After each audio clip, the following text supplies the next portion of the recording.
welcome back back to the Mr. Arsenal podcast for another match day watch-along.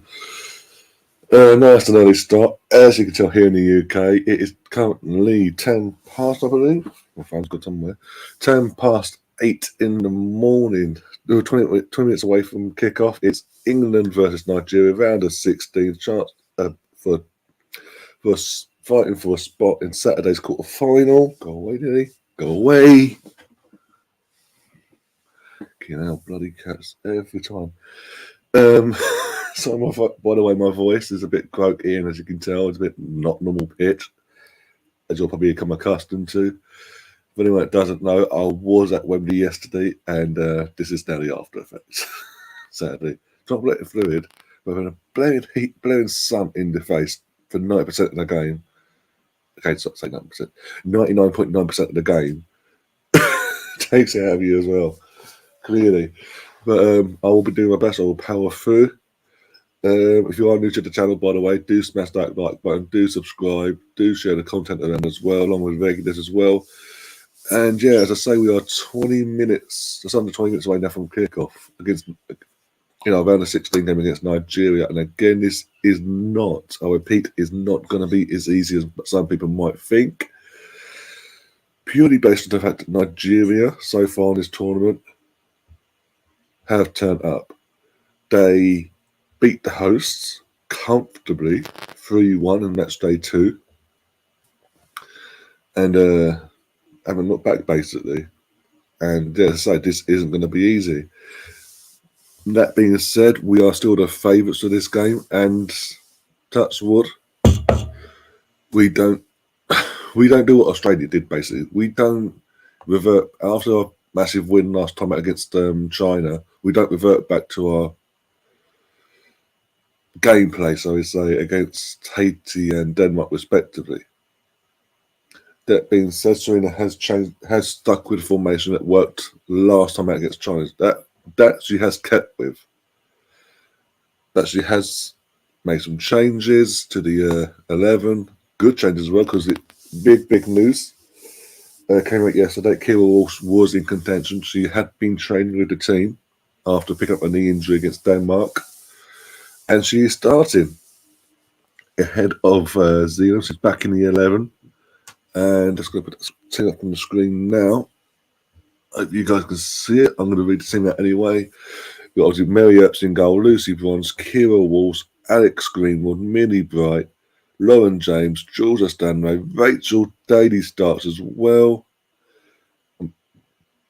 And I believe like a left wing back position. Pardon me. And then got Jess Carter, Lauren Hemp, and Alicia Russo starting on the bench. We've got obviously Charles at 2, Jordan Nobbs, the goalkeeper Hampton, Lottie Ruben-Moy, who hasn't yet played yet, been up to your word, Morgan and Laura Coombs, Chloe Kelly, Beth England, Zellum, Roback, and Robinson.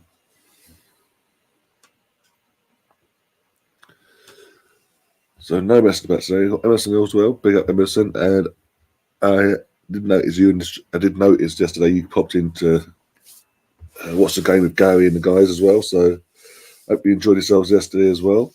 I haven't got around to fully watching that back yet, obviously, but because the time we got back here, my brother got home, it was a bit late, and it was 10 o'clock at night basically, and the day was catching up with us. So yeah.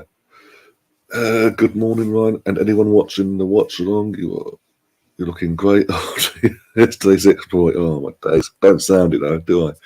Voice, as I say, it's so because I did my bit, did my singing and chanting when it was due. But yeah, sitting where we were sitting at Wembley, behind the goal, lower tier. When you're watching it, where the sun predominantly was in that corner, what would be the far? I'm trying to think now. Left on the screen on the TV screen, but in the left corner. But in reality, it was right at the goal behind near where the players come out, basically that corner side of things. Yeah, blaring hot sun, but 99% of the game just going. disappeared for a few minutes, or give us like 10 minutes rest back here and there, then back again. That and so yeah. Then decided to go and get drinks. It's fucking expensive but we had to because the heat of the sun in our faces was unbearable. We had to go and get drinks at half time to rehydrate us and keep us hydrated for the second half. It was a laugh when you watch it. Oh yeah, I will. As I say, I will watch it back later after this and all that, just to make sure everything was okay and everything went smoothly. But from what I've seen so far, I've gone back and forth. Like literally, phone was up when I got in, briefly back and forth.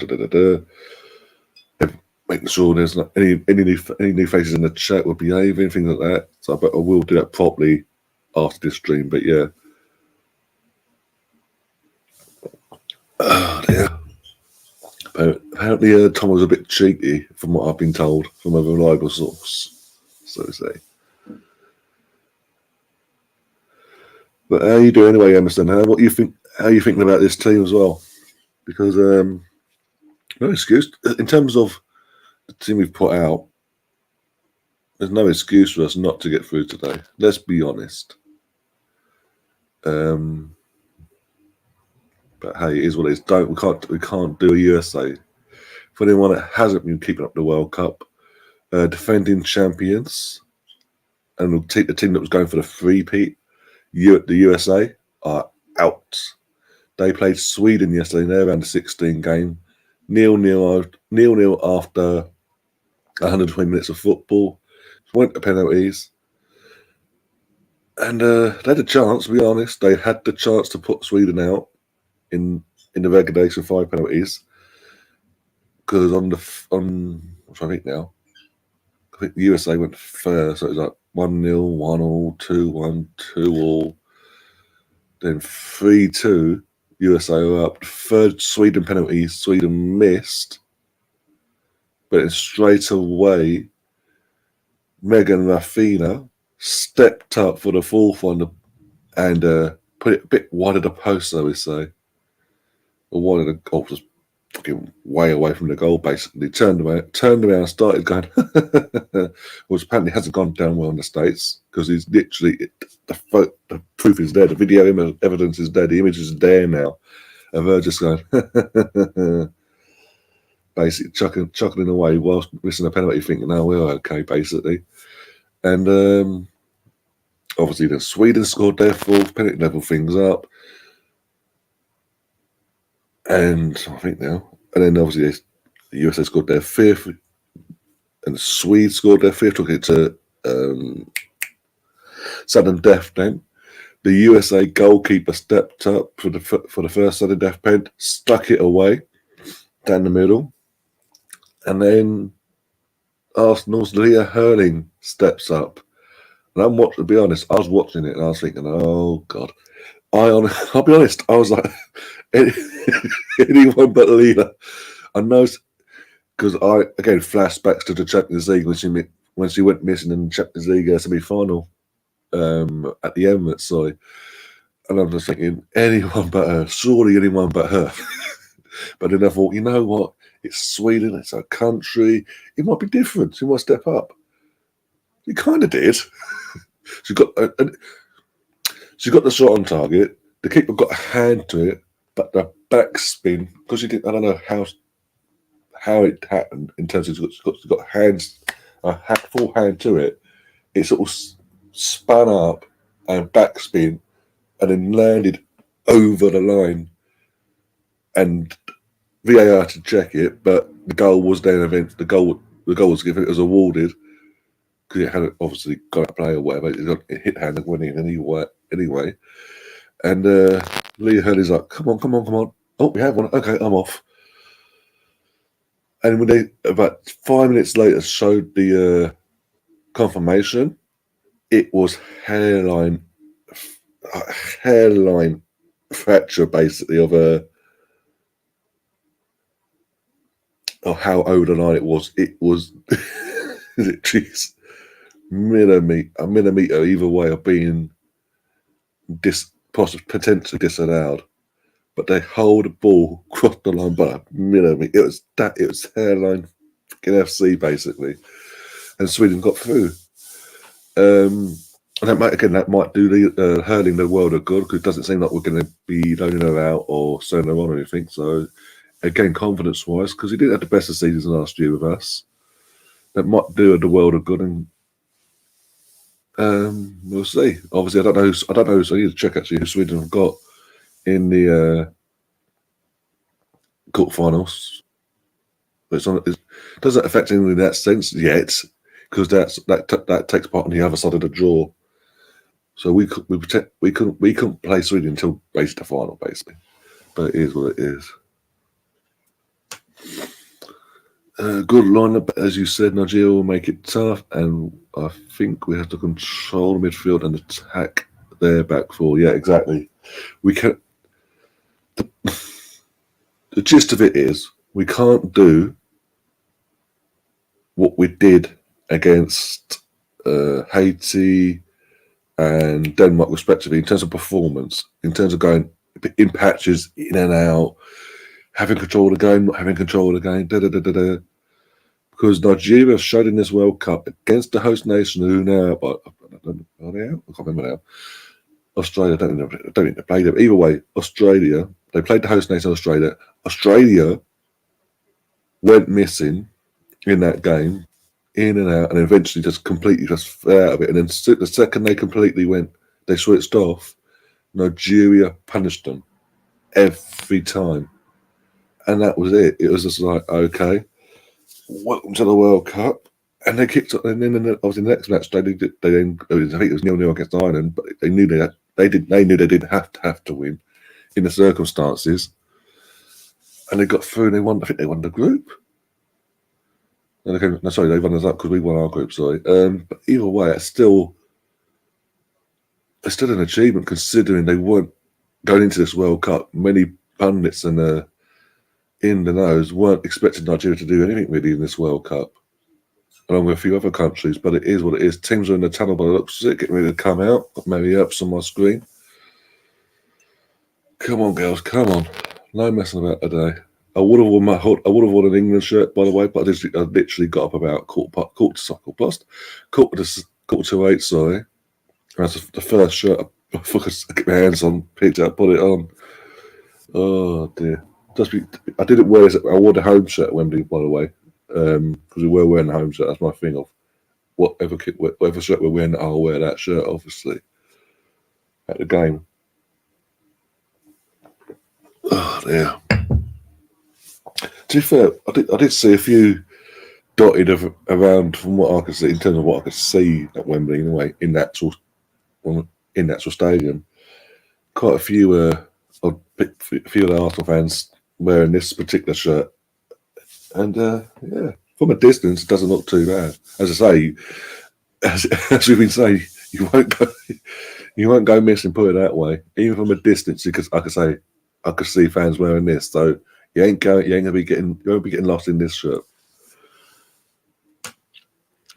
Mind, she is now in your good books, Leah Hurling. For now, as I say, hopefully, in terms of Leah and that penalty situation, that gives a massive confidence booster, not just for the rest of this World Cup with Sweden, but also for Arsenal going into next season.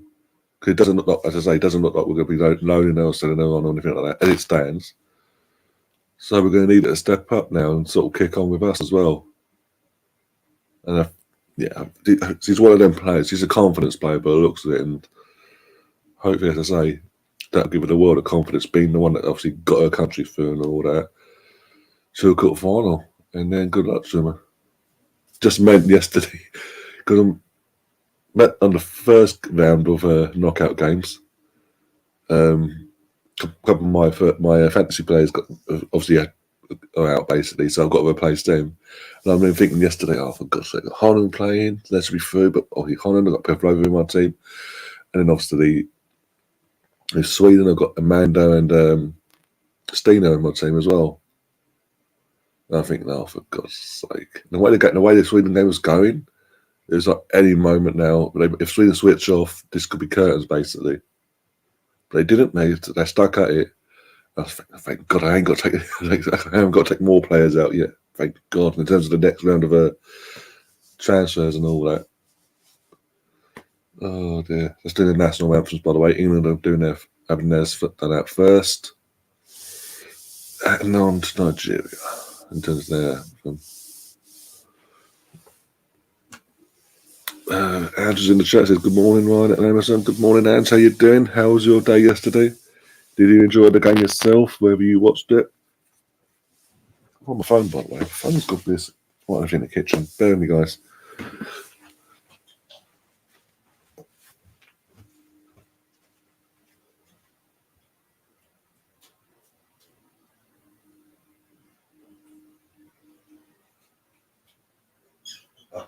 Here it is. Yeah. Oh dear. Oh.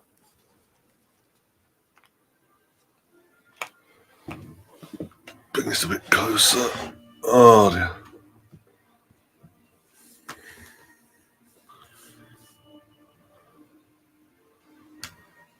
So happy for yesterday. Enjoyed it. It's an understatement. By the way, when Gary does pop in at some point in this stream, we have got a special video from Liam to Gary based on yesterday's knockout of the World Cup via Sweden. So do stick around for that. You won't want to miss it because basically straight after before Sweden went through, basically chatting with messages Liam WhatsApp. Yeah, no problem. I'll sort the video out. Bear with me, I'll do it later. Literally got 2 minutes later, sends me a 30-second video, which, as I say, is ready and prime to go. Gary was meant to play it out yesterday as he was hosting, but he didn't get my message on his WhatsApp.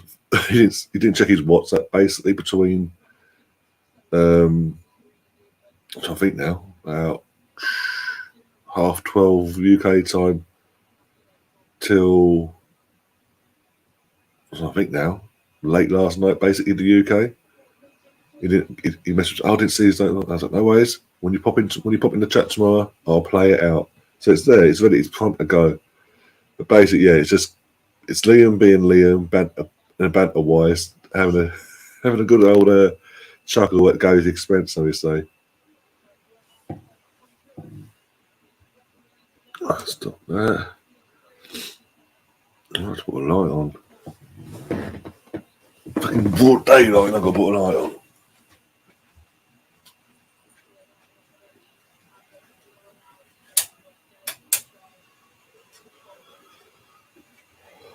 Ooh.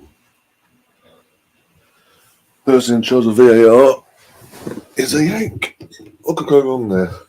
I'll have to select off the US there. So yeah, 3 at the back. So it's up basically. Yeah, 3 centre backs basically. 5 up. Yeah. So yeah, kill.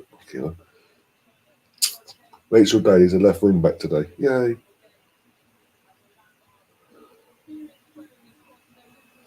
Lucia still has a hamstring still bangers up. Yeah, that's a bit concerning considering.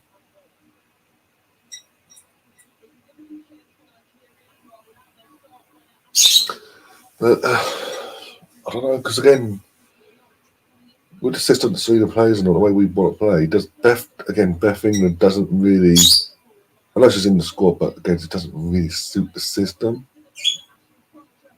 So it's like Sweden's been caught between a rock and a hard place. Yes, in terms of Russo, if there's an injury there, he's having to play through it. Hopefully, it's not an injury. I think serious, because otherwise we're in trouble. You know, you done now. Been a pain in the bum. You gonna come up? Come on in. You coming over? You coming over? Okay, you coming over. Yep, I'm top of me. And we're underway. Oh, I've got to get the scoreboard a bit in the way. Yeah, you can sniff me if you want. In the meantime, I've got to get out on the screen and put me scoreboard up. There we go. Come on, England. No messing about today. Please do not do a USA on us. Hey, stop showing your bum to the world.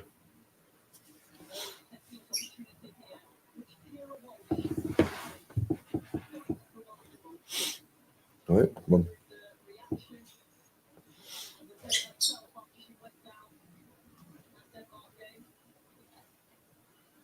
I think you quite enough anyway.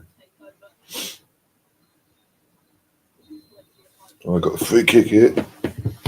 Green all over it. Throws it, lobs it in. And aims for Mini Bright. And yeah, of all the people you aim for Mini Bright, it's furthest away from goal. Jesus Christ. Nightman Nemeth is in the chat. Come on, Nigeria, he says. Bloody hell, Nemeth, you meant to be English. Behave yourself. Tom likes it when the cat does that. I'm sure he does. Oh, dear.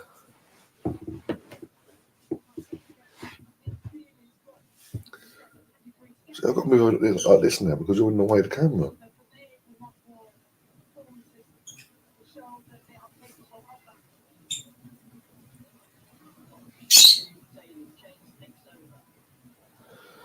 Go on, lucky. By the way, Nigeria played in their home kit as well, of that basically an all green shirt, shorts, and socks, black trim on it. And England playing their home shirt of white with blue trim and all that. Malarkey.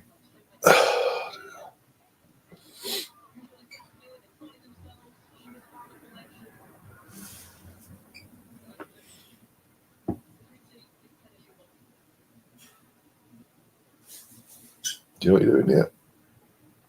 No?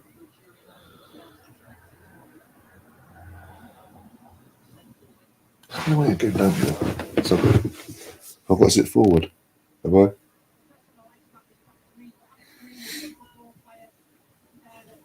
Oh dear. Oh, phone's buzzing.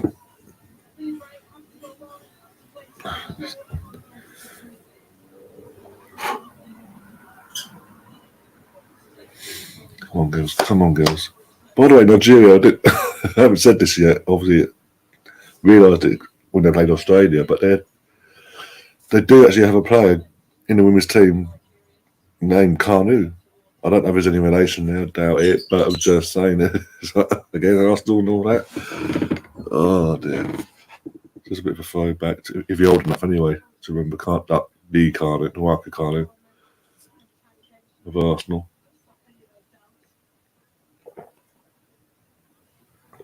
Your cat's a stylish show. It's one of them. The other one's over there asleep.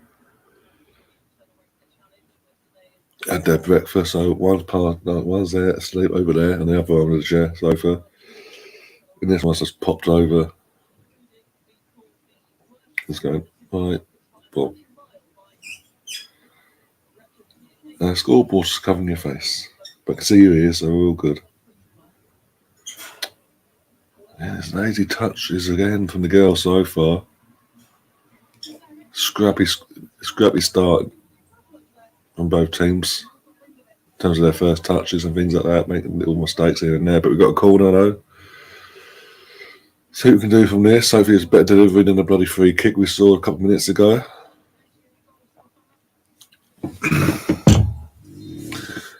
Alex Green will take the corner. Weiss is a fucking defender, but okay. Corner in. Oh, keep his hand to it. Is that another corner? That's another corner, I think. I saw that ball cross the line, but okay. Oh, he's off. Oh, yeah, bloody hell. See, I think it's tempted to doing the scoreboard. It's off awake. So I just tucked away and it's like, okay, that's good enough.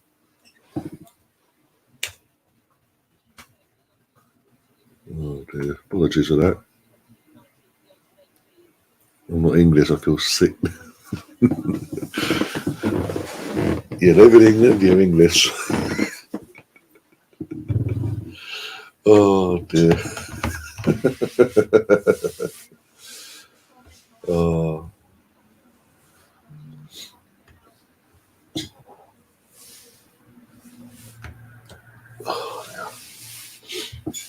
Just waiting to go, but I was just waiting to go to pop in and I can show you that video from Liam.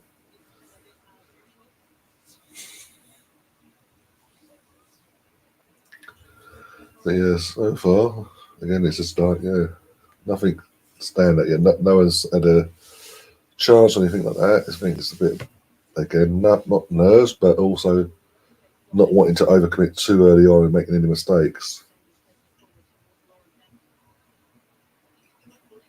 Go on, Ham, get the ball. Well done. Keep hold of it, keep hold of it. Oh, for fuck's sake, girl.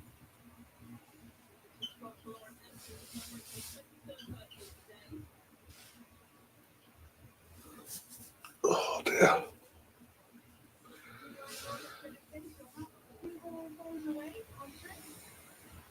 I really want England to win. Okay, cool.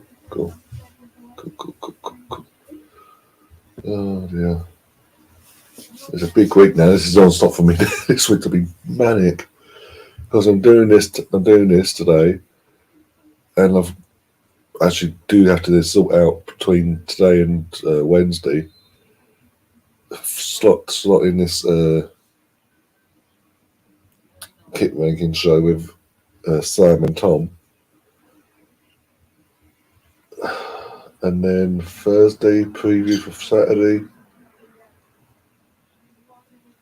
and then Saturday match day Watchalong again for you guys. But I'll be at the game. Hopefully goes around, and obviously because it's an early kickoff in terms of it doesn't clash with his channel and all that. He'll be able to come in again, and help bail me out there, and then match of the day later on that night on Saturday. That make its return to the channel. I'm trying to think now, bloody hell. Also, once all that on Saturday, I've somehow got to squeeze in a bloody watch long, potentially a watch long on Saturday myself in the morning if England get through today.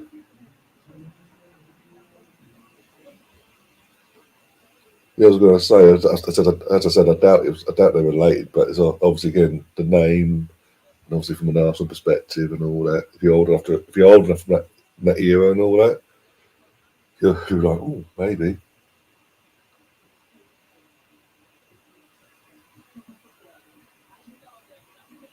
Yeah, never know. But so yeah, if England get through today as well, it makes it even busier this week. Oh my days. There's an early kickoff at least. It means I'll be breaking my neck to get to the coast again. For fuck's sake. So it might be a bit of me starting it, and the game might be having to finish it, and then go off for an hour or so, come back again, and then going off and do these things on this channel potentially. Right in there's Harriet Kane is a stupid. It's still a spud. I'm reading it from a distance. I was like, my eyes are needed adjusting. So I think he's a stupid spud. He technically is a stupid spud. But he played yesterday apparently against Shakhtar Donetsk in a pre-season friendly at the shithole. They won 5-1 apparently. He's a guy for charity basically to help raise funds up for the for Ukraine and all that. Oh no, we're going to batter the Ukrainian team 5-1. And Harry Kane apparently got 4 of the goals apparently. Ball in. Oh, he should have left it, Mary. Come on. Yeah, he should have left that one. Yeah, just literally see the mouth. I think I should have left it. No shit. And amongst all that, in that moment, why is Rachel Daly not telling her, leave it, it's fine. It's going out. Bad communication again from the girls in Nigeria. Got a corner here, see what they can do with this.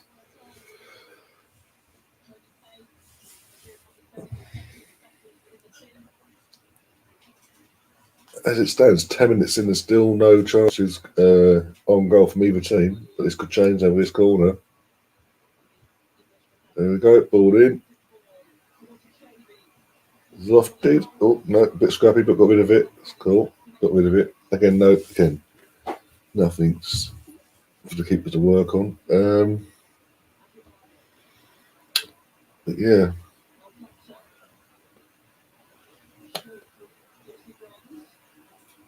Oh, yeah. I think Kane's stupid. If he again, this is This whole Kane situation screams the Kane City situation a couple of years back. When he was heavily, not last summer, the summer before, when he was heavily linked to go to City, sorry. They offered 100, City was serious. The highest they went was 140, I think it was, the highest they went, even though Tottenham wanted 150. And yeah, he did the interviews, he was like, come and get me. But when it came to the crux of it, when the offers got made, he refused to put a transfer request in or falsely issued with Levy and all that. He just went, okay, Daniel, you're the boss. I'll stay put again. I'll sacrifice my career for you. He's doing it again. Bayern Munich now. Bayern Munich are coming and offering the money. And I'm so serious, they've fucking gone in 3 fucking times with the guy. They're guaranteed trophies like City as well, domestically. And they can make they always make most of the time, they make a decent chance of the Champions League. Not always win it, but they always make the challenge of it, always one of the favourites as well. They're always in the bloody thing. And again, this is a guy telling of in his 30s now, going on 31 or whatever. And he's fucking just, no. If it happens, it happens. If it don't, it don't. It's like, behave yourself. Have you had any ambition at this point now to win silverware, i.e. league titles, cups, whatever, team accolades, he'd be out of Tottenham now in Germany getting ready for the new season. But he isn't. He clearly isn't. Leave him to it, though. Just leave him to it. As I say, I don't think they're going to be got these goals or not. They ain't going to do anything next season. Tottenham. I'll be surprised if Postecoglou, whatever his name is, last the season as well. Oh my God! Corner came in, massive header, got a block in somewhere. Got blocked, got the body in the way there. But Nigeria starting to wake up now, and we're starting to drop a bit too deep and give a bit more possession away to the Nigerians here. And I'm not liking it so far. Is that Rachel? Yeah, right, let's have a look. Ball. Russo getting a head in the way there.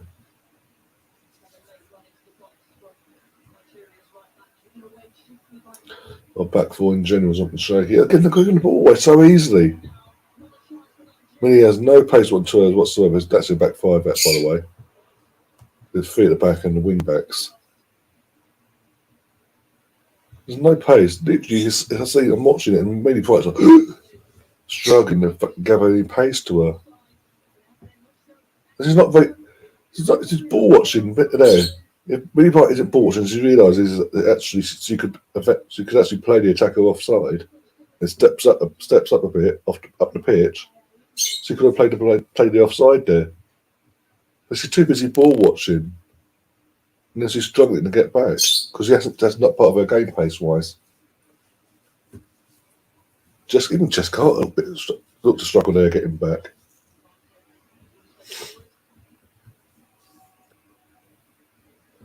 He's England's all-time scorer, and that's all he cares about.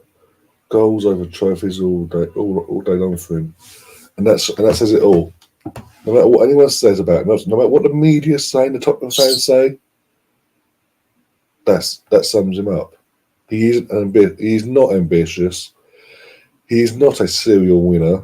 He's just a guy that scores goals, and that's it. And the thing is, these goals don't count. The thing is, ironically, the goals he scores, or he has scored so far, have never for club and country, haven't counted for fuck all. Because we haven't for club and country, he isn't lifting trophies. So the pointless. And every time I see on social media, be it Facebook or Twitter, this comparison of the best duos of the Premier League era and all that. You have, for example, the other day it was on Henry and Bergkamp, Drogba, Lampard. and Rooney and Cristiano. And then they throw in fucking Son and Kane. And I'm thinking, well, they're fucking fourth no matter what, because they ain't won anything, no matter what. Because Drogba and Lampard, the duoship there that you've put together, won league titles, won a Champions League, FA Cups, League Cups, etc. Henri Bergkamp, league titles and FA Cups. Ronaldo once, oh bloody hell, off the crossbar. Oh my God, Nigeria are waking up and we're still, we're all over the place. We are all over the place and we're not getting attacking, we're not getting a blocking and nothing. We're just going half-hearted here. Oh my God.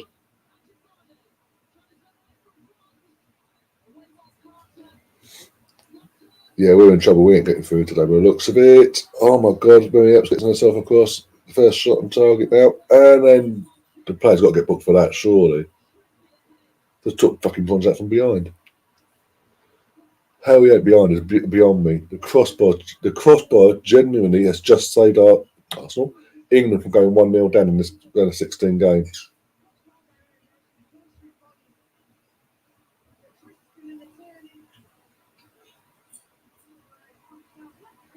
Oh, what a shot though. From the fullback as well.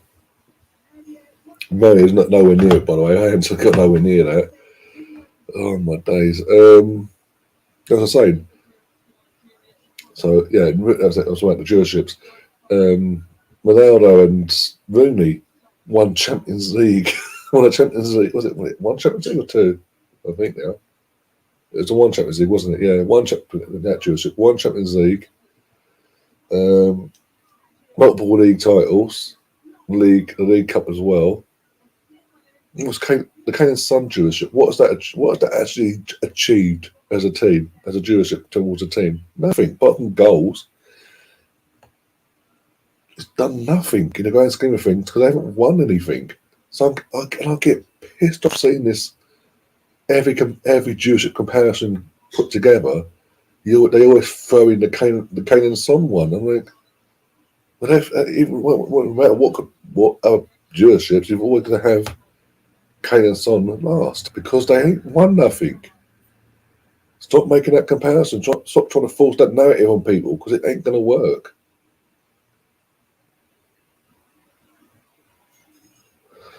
Nemeth says Henry, Drogba, Zola, and Bergkamp are all better than Kane. Yeah, all day long. In terms of that technical talent and all that, yeah, all day long. As I say, he's just a goal scorer. He's just that guy, that player that just gets on the end of things. Doesn't have the skill factors of Henry, Drogba, Zola, Bergkamp, even Cantona. I'm going to throw Cantona into that as well.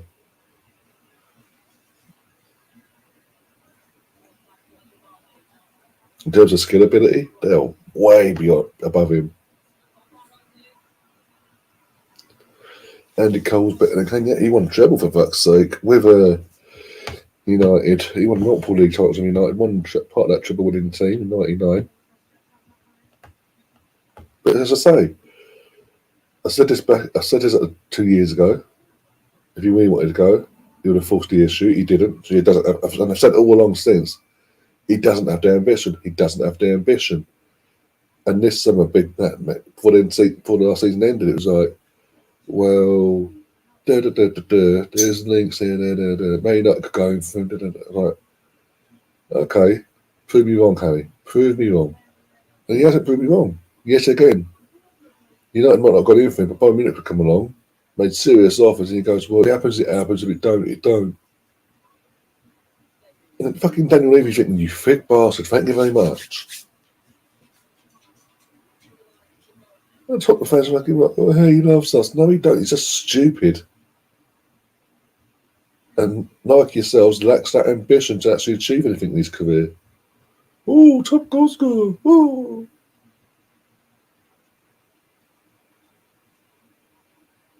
That pancake, basically, yeah. Basically. About the trophies, yeah. You're getting Tottenham fans going, oh, stop having a dig at us for no trophies. Well, tough. That's what clubs. That's what big clubs are meant to do. Compete and win trophies.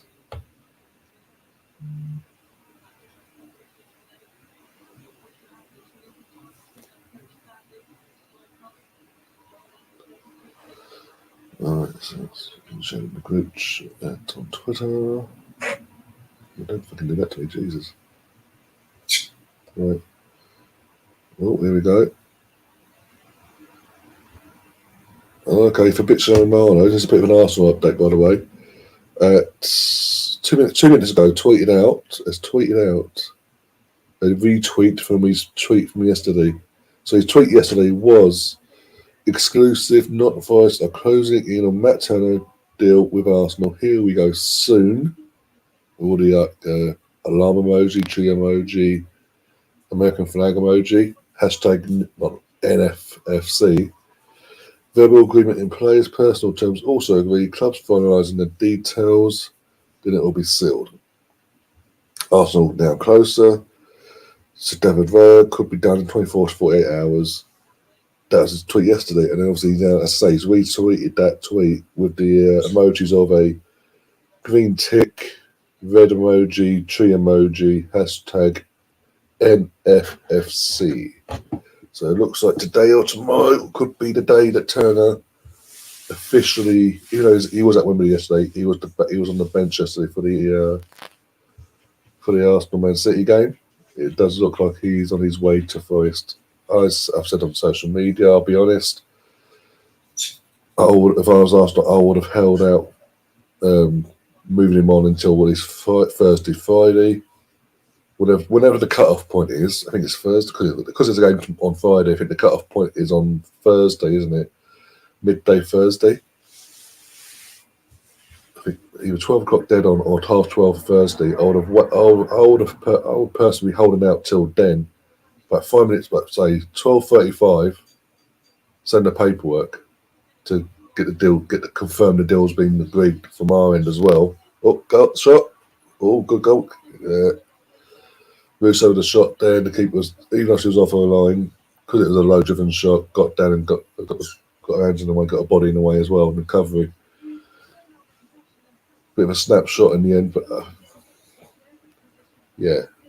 If Russo shot the other side of the goalkeeper, that's 1-0 potentially.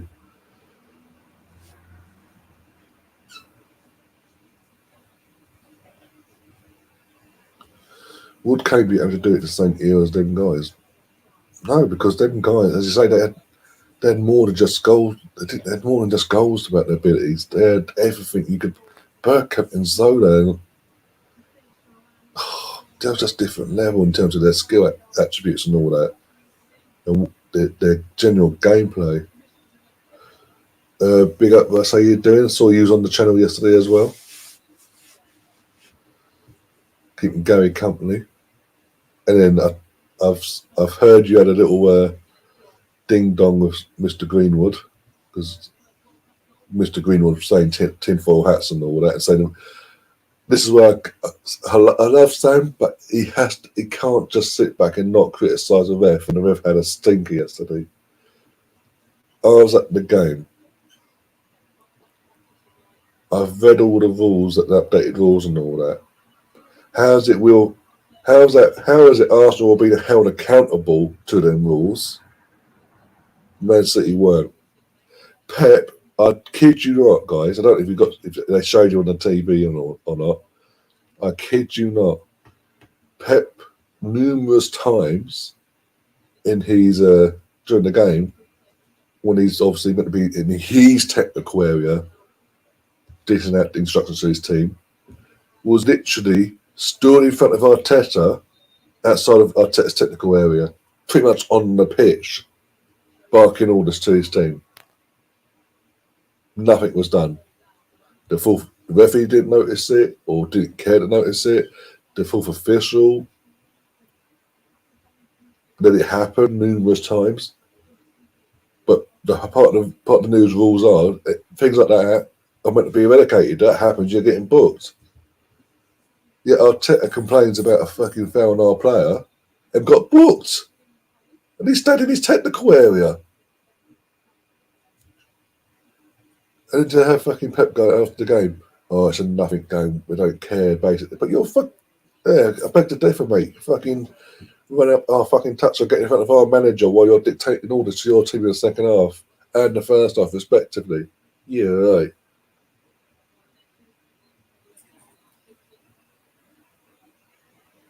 You're just pissed off because we ain't fucking off. We're probably asleep or gone to work. Probably, I don't know. I don't know if he works. I don't know if he works from home or not. Sometimes I don't know. Might be a day off. He was just having an eye or something. And he's to be fair, to this game starting and all that. But yeah, I can't. I can't stand by and see and let Sam say the ref got things not spot on, but he had an okay game basically, and that he held Man City to the same account. We didn't. I can again. I'm at the game. The first foul that we committed wasn't anything. It wasn't a bookable offence in any separate form. It was a warning. We move on sort of thing. It was a nothing foul in the grand scheme of things. It wasn't a bookable straight away. You had to be booked to offence, but we got booked. I think Odegaard then got booked for questioning it basically as well, and that's it all. I think one of our players did. But either way, and then I think was it got Neil. I think Neil, Mems, and all that online. Are like, hang on. After the game, Rodri committed 5 fouls that were all bookable offences, like worst fouls that we made when we're getting booked.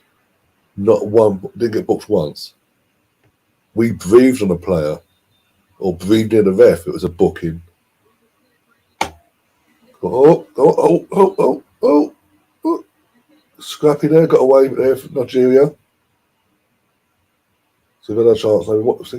I think that little spell Nigeria had about 10 minutes ago, finally woke us up.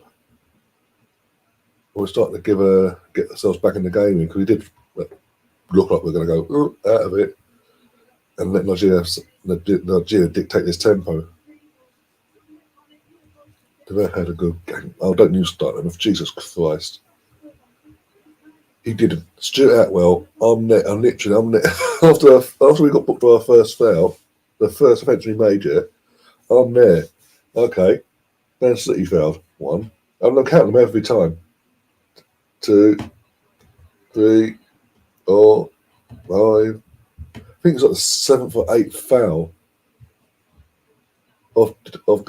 from Man City when he eventually got the card out. And it's only because the player kicked the ball away. You couldn't make it up. It's Stuart Atwell. As soon as I saw Stuart Atwell was the ref, I'm thinking, I genuinely had flashbacks to New Year's Day 2022 at the Emirates.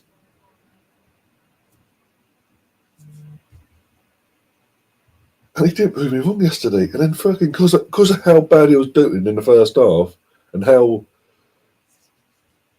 biased he basically was coming across in terms of if we breathed near him or a player, we were getting booked for basically even what normally be a first foul offence warning. Next time you're getting booked sort of thing, and be so lenient to Man City and let them get away with murder quite literally. When Harold Webber then shown on the big screen, because of how bad that fucking Atwell was, he was getting booed and jeered. Fuck, it's like you couldn't make it up. He continued to be shit. I don't care what anyone says. He continued to be shit.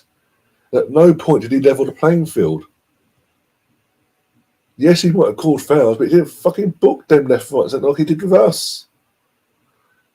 I saw Jack tell the ref where to stick it. Literally, tell the ref F off.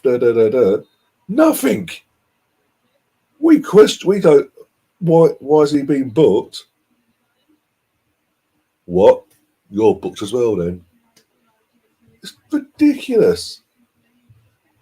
Arteta's in his technical area going, oh, come on, right, you got a booking for the same foul you've just done 2 minutes ago on us. You booked our player. Rev walks over. Booking, Pep, you want to run around, do whatever you want, be an animated twat, and do what Arteta did, what the rules are you can't be doing. Knock yourself out, though. Literally, I lost count of how many times I looked over as a technical, and fucking Pep was in our technical back area in front of our manager. Oh, was that a penalty?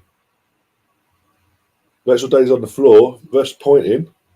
I think there's a penalty here. She's pointing. I think there's a VAR check this though. I'm personally not sure. I'm not going to say it's definitely a pen. I'm not one of them people, but I need to see the replay. Rachel Daly did go down to the floor. She's holding her neck. But I don't know.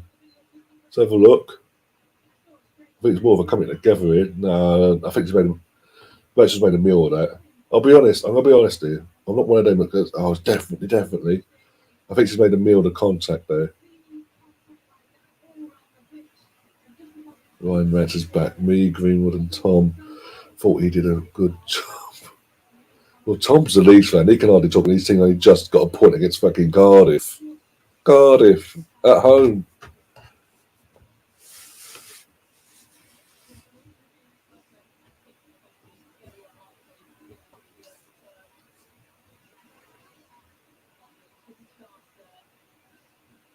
There could be that as well.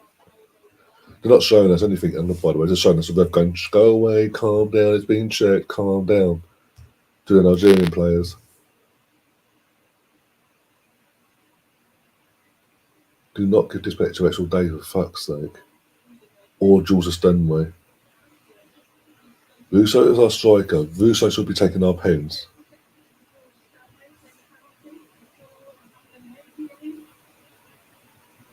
No, it's been given. Well, I don't know, but refs saying go away, but it's still bottom of my screen saying VAR check penalty. But Jules Stenway's getting ready to take it. Looks it must have been given. No, she's been sent over. No, she has been sent over. So that means we, honest, again, I say I don't. I think I think a meal's been made under contact from Rachel.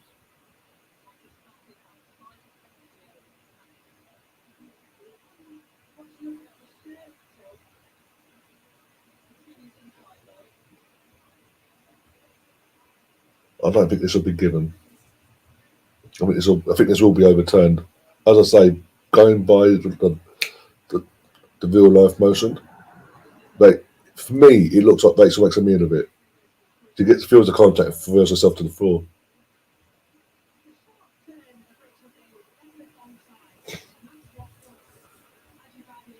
Plus, I haven't seen Tom yet. He's up by now.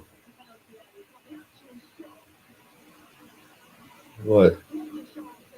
There's a contact, but nothing there. And then literally, little chocolate certain nothing, doesn't go down yet. Feels the arm on her back, and then just throws herself to the floor. Again, I don't. This can't be given, surely. And I'm English, for fuck's sake, and I'm saying that.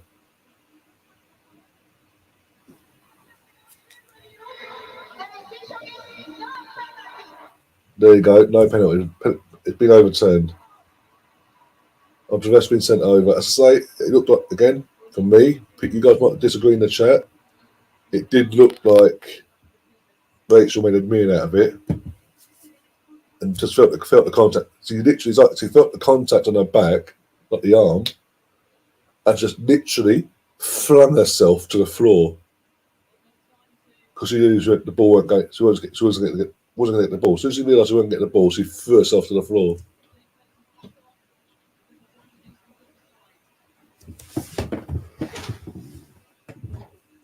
No pen. It's been disallowed. One sec, people. Now, one sec. Oh dear.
Oh, on me.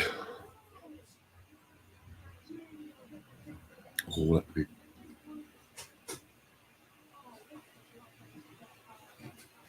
I'll hit her back. It's hit her back, so I'll be done. But I need to check for that. Jesus Christ.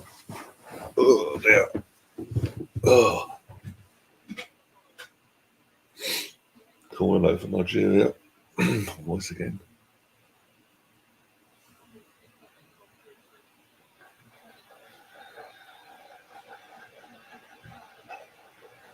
Ball in. And that for a goal kick. Good for that.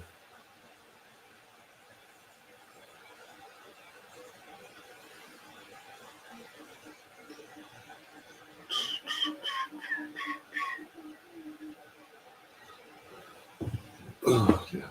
Right.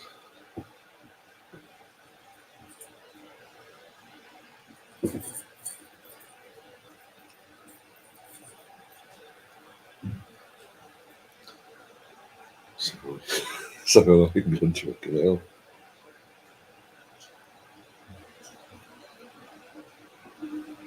Oh, Lauren Hemp's now gone down in the penalty box. I think that was more contact than fucking Rachel got, but okay. We play on. Corner? Yeah, corner.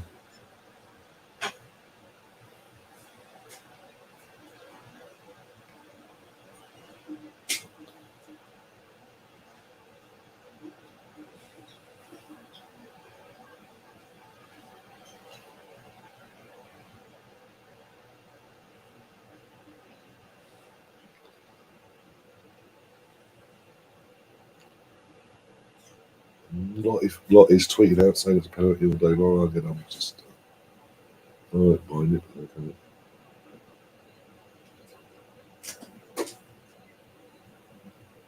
Corner, here we go, Greenwood. Hey, because if you could pick out a player Lord. If you could pick out a player in white, that'd be fantastic.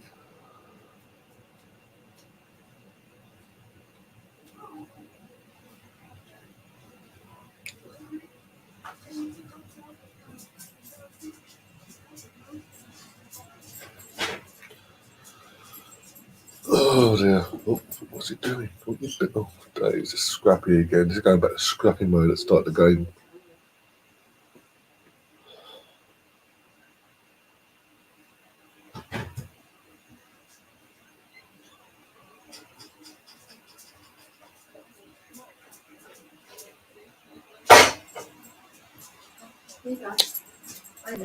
Hey, where are you going? Bellamina.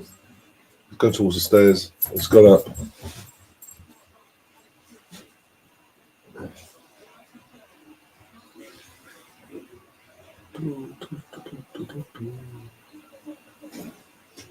Merlin.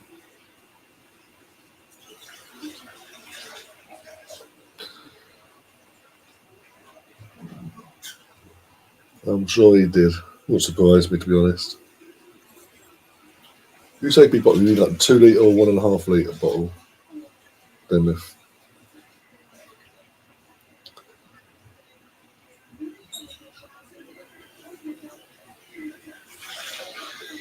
Oh dear. Oh, back. Another corner. Can you please pick up player in white? That'd be fantastic. Greenwood. Otherwise, if we can't, please come off these corners. It's Joseph Stanway now. So Alex has been taken off the corners and Joseph Stanway's taking them. Okay. Pick up player in white or not? No. Lauren's pissed me off tonight in terms of literally every time the ball falls to us, he's going, have it. And it goes into row Z. All right. Yeah. I'll move the camera. So that was. There you go. You can sit in the corner now. Oh, I can sit there, can I? Yeah. That's double. Yeah. Let's go in a sec. All right. Not Merlin. Go away.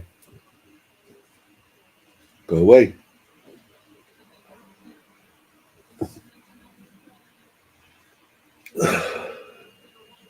I walk round to our full curtain cross, you can just do the final bit. Yeah, I did it initially. I might have been some light into the room, but Yeah. Milo, don't you start. Milo, Melly, Melly, He'll probably go upstairs. come on. Watch. No, it's just obviously because he's upset him now. He goes it down Back here. down. Yeah, back down the set. I've got tea for him. Oh, no. I don't know.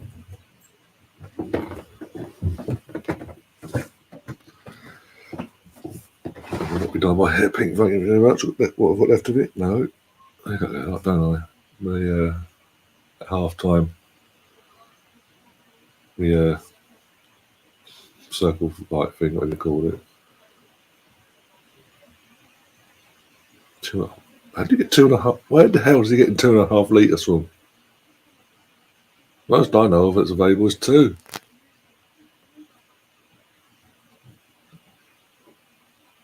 You go to fucking Costco or something. Jesus Christ. And even then.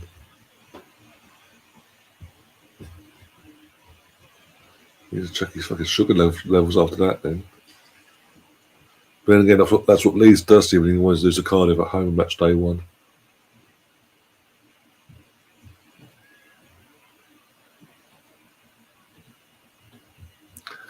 When I did pay attention to that, so when the game was playing, no Essendon, bloody hell, okay. Yeah, I didn't initially pay attention to what Leeds was happening to Leeds yesterday. I was told they almost lost. And I was like, okay, check the score. Go see if Ramsey got an assist or a goal. Because I would have vipped into him if that was the case. Ex-Arsenal coming back to he's at Boyle Club and scoring a goal against Cardiff and almost winning.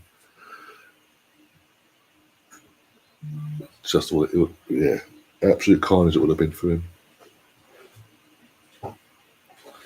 Yeah, I need to get my lamp, don't I?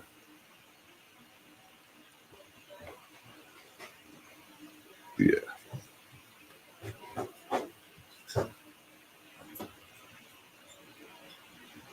We'll go to half time in about, hopefully a few minutes' time. We'll go to half time.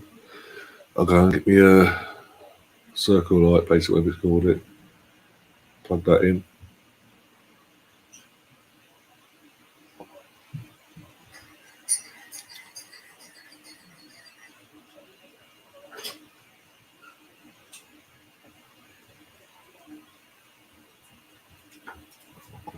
Go on. All in. All the kids fluffed it. Is anyone in the trap? There's a few people on that's been active, yeah. Mainly no but yeah. No, there's no Tom yet. Or Sam. Russ popped in quickly. Emerson's been in. Ange. Yeah. That goal, that penalty could have been the start of Kicking on, yeah. Yeah. I think it was, but because the woman was determined to bring her down. Mm. You make contact in the box. That's a penalty. You take, I think what went against her is the way she just threw herself to the floor. Like the way she just her own motion of going to the floor. But if someone put a shove in the middle of my back, I'd go down. But it's the way she went. Come on. She did try, because from initial contact, it looked to me she tried to stay. Mm. And it's made the other girl look bad then, because she's determined to have brought her down. Mm. That happens in a man's game. Penalty. Oh, yeah, all day long, yeah, especially for the league. Well, for the refs. So, I mean...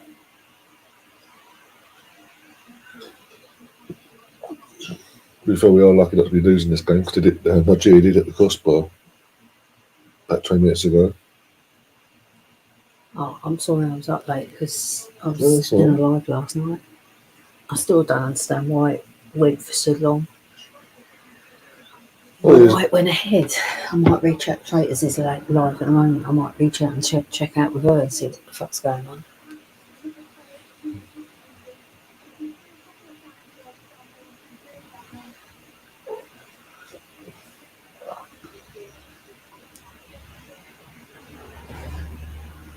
Yeah, the player that was went out injured against Denmark, everyone had that fear of, is now playing.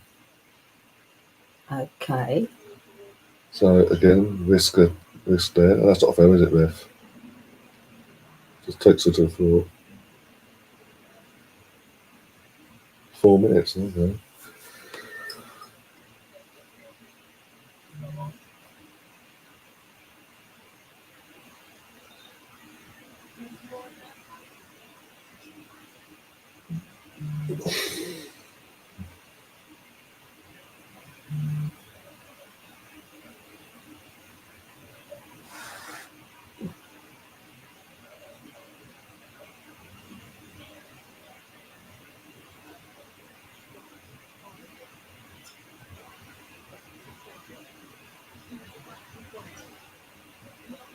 Oh, go on, go. Oh, first touch, seriously.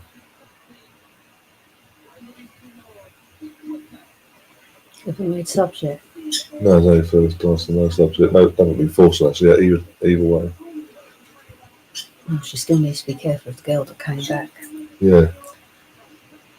I would have again, I know she's one of the best in that position for us, but I would have personally started her from the bench and just brought one for the last half hour or so, depending how the game was going. Especially as it was a knee injury as well. It could have quite easily been an ACL if no luck.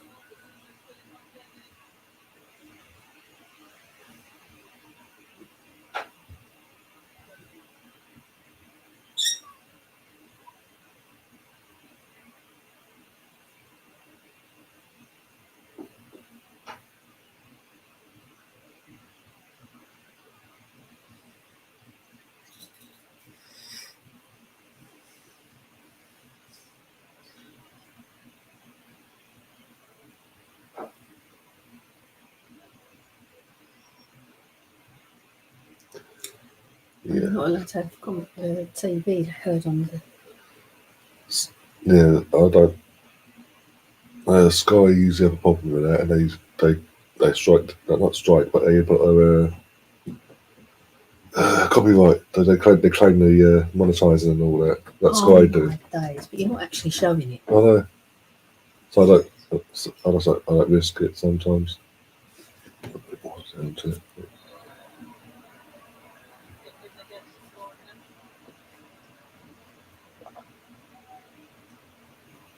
Got someone called DJ Smoking in the chat. Must be new to the channel. Says, all right, guys, how you doing?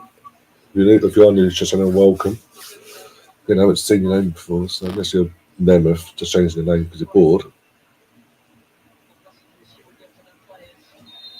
It's half time.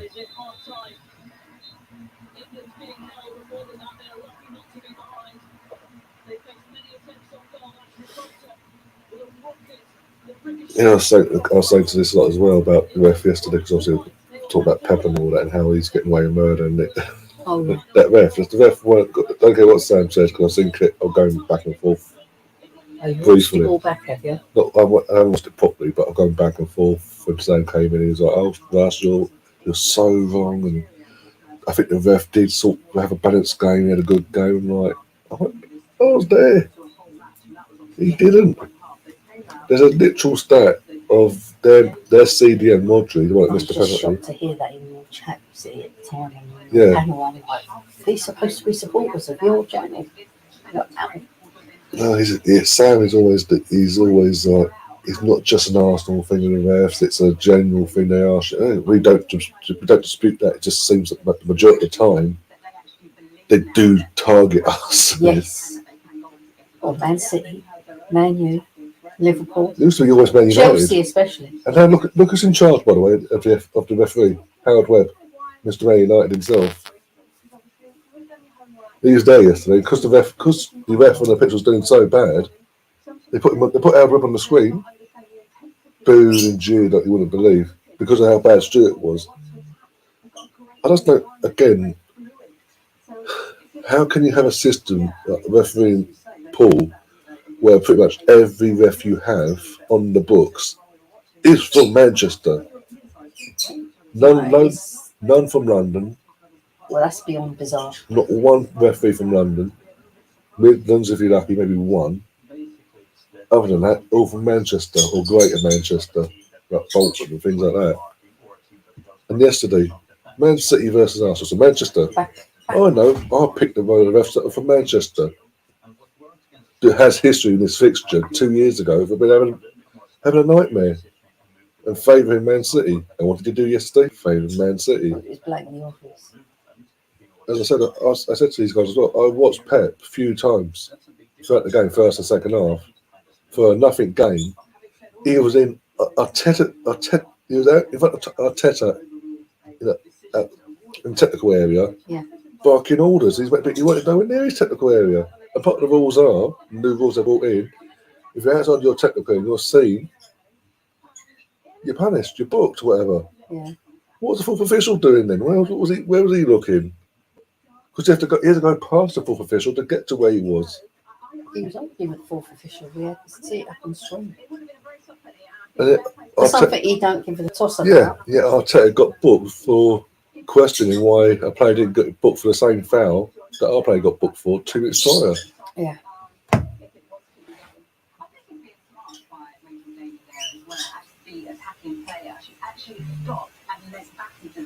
Hand weapons, yeah.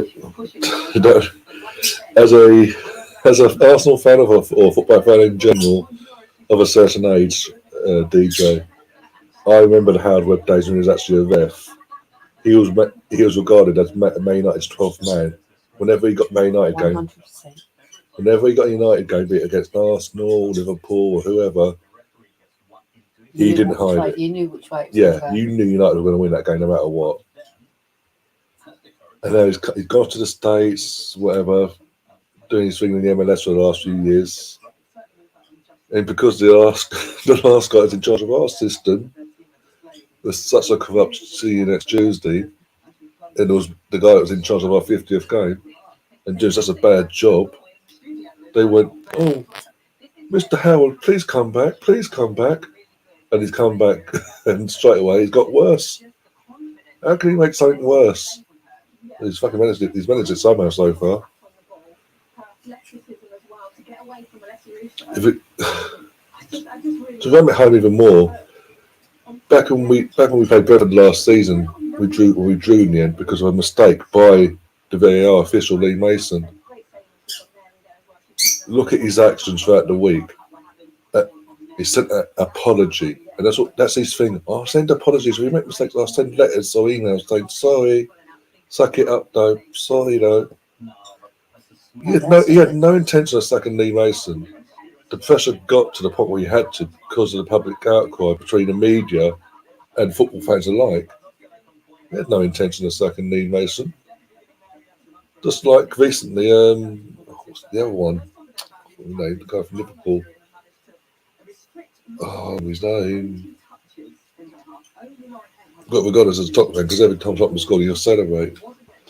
But basically, even him, he's been let go recently from the VAR system. Like, he's been told to go away in the last week, and that's more so because it's fault because of the reputation he has. But you cannot have a system where pretty much 9/10 of the setup are from the same general area of Manchester. Because when it comes to Man United and Man City playing against other teams that are not from Manchester, and the referee in charge is from their area, you're going to have questions that eyebrows will be raised.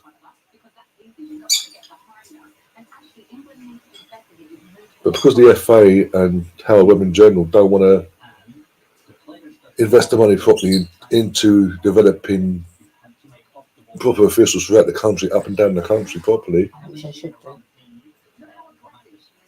We have this situation where we've just got the old guard, basically, this gentleman's club of Northerners backing each other no matter what.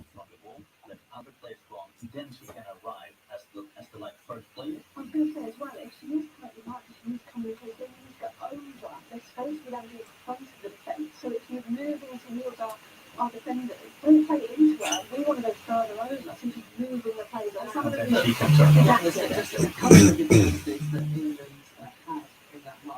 made the wrong choice.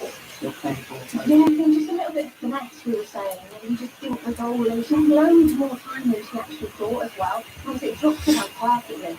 Again, and Dozy, I think, What an idiot. one of the most outstanding goalkeepers in this tournament. That's being a Man City fan. Don't want any Man City sorry, before pardon the voice, and getting this printed on your back of your shirt. Charges 115. Bragging about it. You're basically bragging that your club's currently getting away with illegal financial doping. What an idiot. I think a lot of the Premiership would be in trouble if they did deep enough dive. Well, Everton are being investigated as well. Who owns Everton now? Oh, Is it Middle East? I don't know. It used to be on our board. They're not Middle Eastern per se. I'm saying like you've still got Russian money. Oh yeah. And the Arab money. Yeah. And they're all as bent as you can What possibly was it? be. Obviously, got a Saudi situation at Newcastle. I was trying to be genuine by saying Middle Oh East. no, look at that. It turns out this summer, no Chelsea or the American owner. But it turns out he brought in Saudi backup into the ownership. Hence why they're getting rid of their players to the Saudi.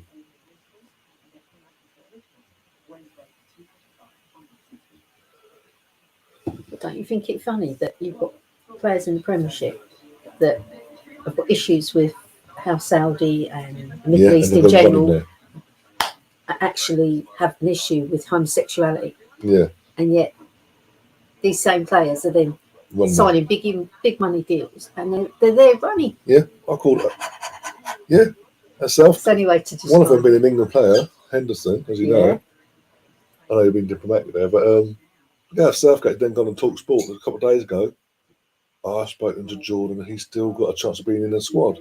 I'm just trying to be careful because I don't want to get you No. channel in trouble. I called it out for what it is when it comes to things like that. Okay. Especially when Jordan has built a platform outside of off the pitch where he's so for that side of things, that human having that choice. The Saudis are going to allow him to speak like that. They won't have it. No. He'll be silenced. Yeah. And you're living out there at the top as well. He's in there now. Believe you me, you only have to look at someone wrong and you're done for.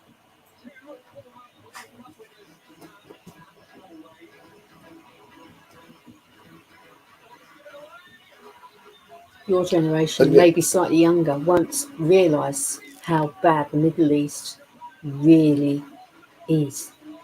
They were quite proud to put it out there in the 80s, and that they weren't hiding nothing. No. Same with Chinese and the Japs. Yeah.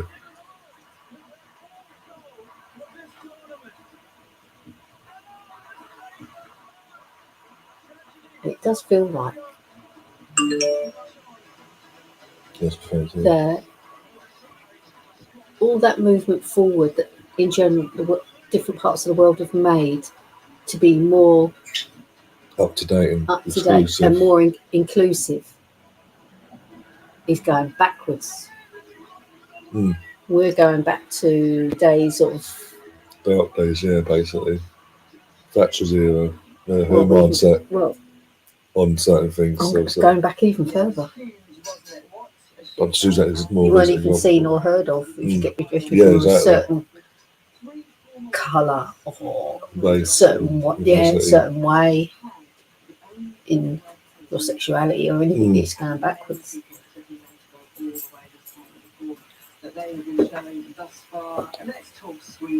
That's not a good thing.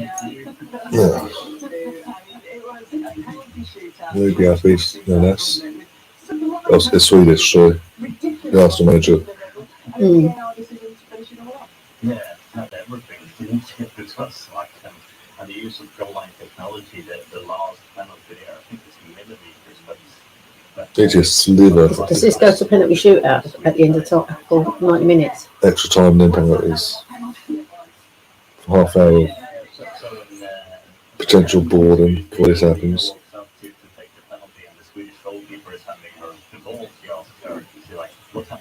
When they lay down, pacing, they wear on the floor. Oh, she's got it before it's actually landed over the line, though. If it didn't land, If it hadn't landed, then yeah. I think she's. Then it weren't a goal.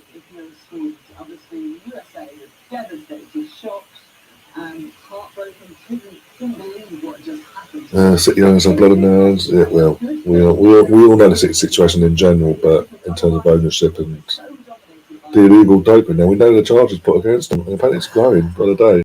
But even the thing is, because of the setup of at the FA, when it does if and when the situation does come to an end, if it goes against them, they can't appeal it because of the setup at the FA. Do you actually think it's going to go against them? No. Look how long it's taken for It's just Everton. It's making the Premiership Yeah, look, and the FA dodgy in as hell. general look super corrupt, even more Yeah. so than it's ever been. Well, Everton will start being. Everyone's not being held to the same accountability. Yeah, because Everton were being investigated since not last season before, back in the previous season. They're still ongoing. Still ongoing.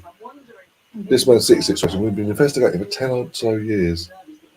This is what we found, and they still actually they put it out there in February, then disappeared again and gone no.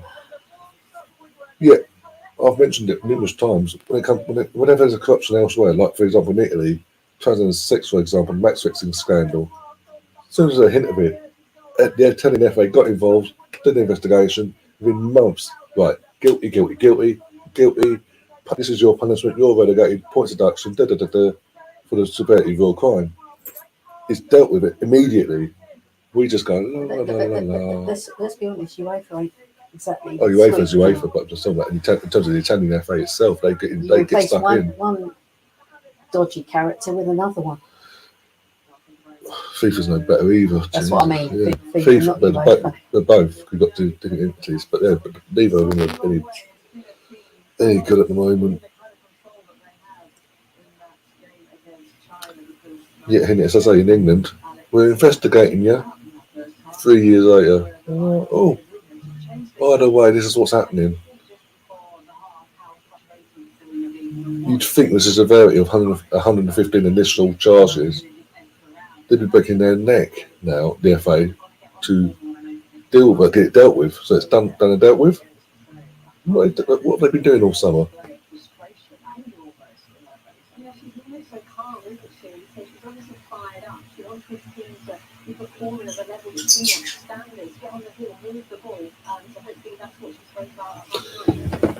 One sec.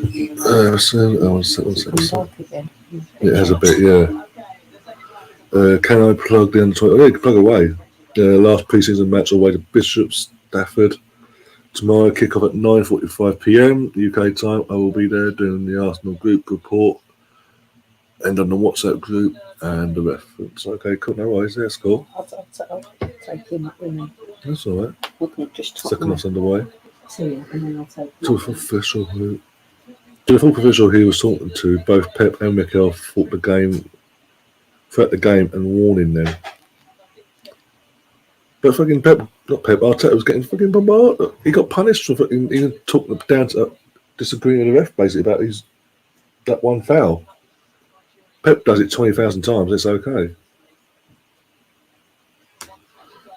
But it just shows you it's no level of respect. No. To win at any cost.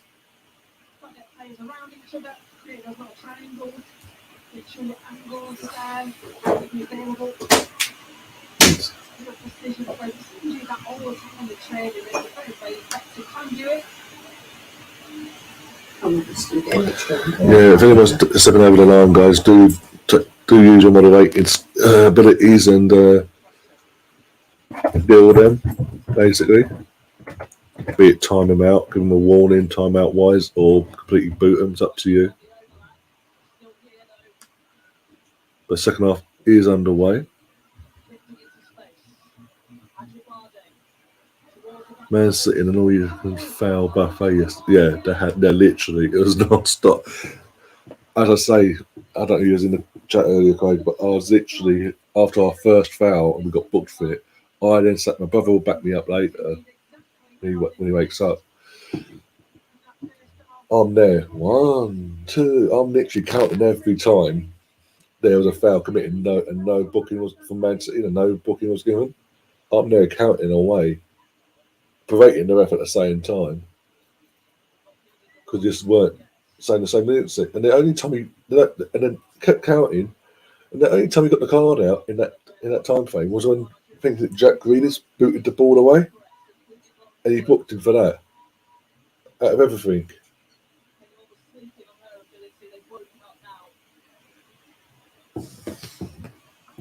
Cut it back open again. Bear with me, guys. Ow. Ow.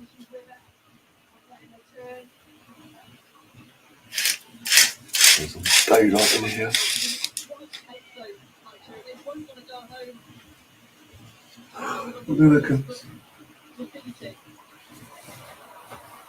Oh, uncheck it. Go on, Hemp. Need support. Someone support, for God's sake. That's better, somewhat. Oh dear.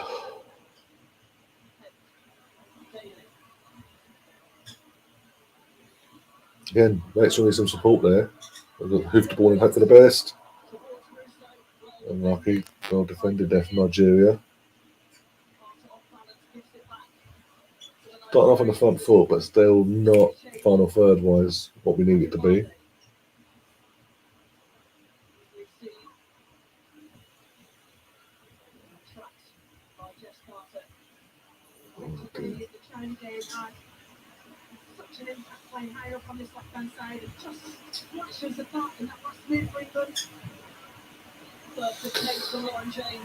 Go on. Ah, for God's sake.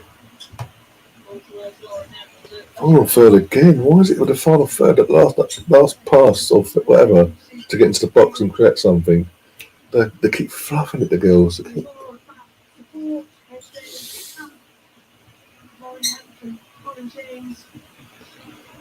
Tips over, yeah, I saw, yeah.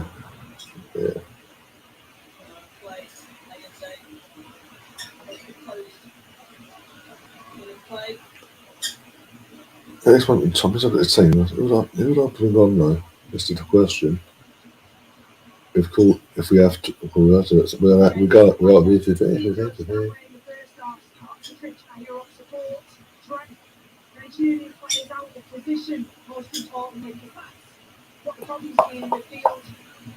oh, and that's the one.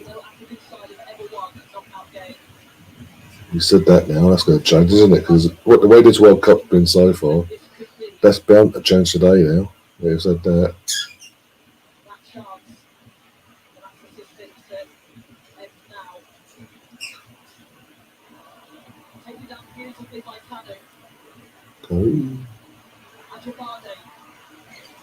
So scrapping our final third as well. Get rid of the ball. Move.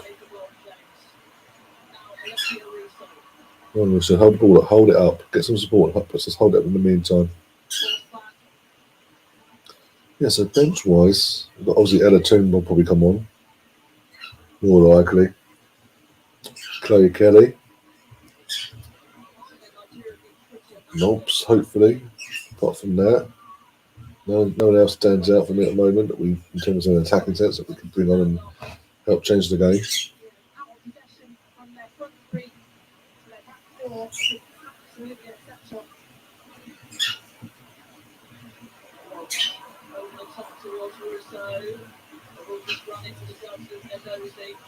Was a bit of space there in between full back and centre half, but Russo was. We are going live. Up.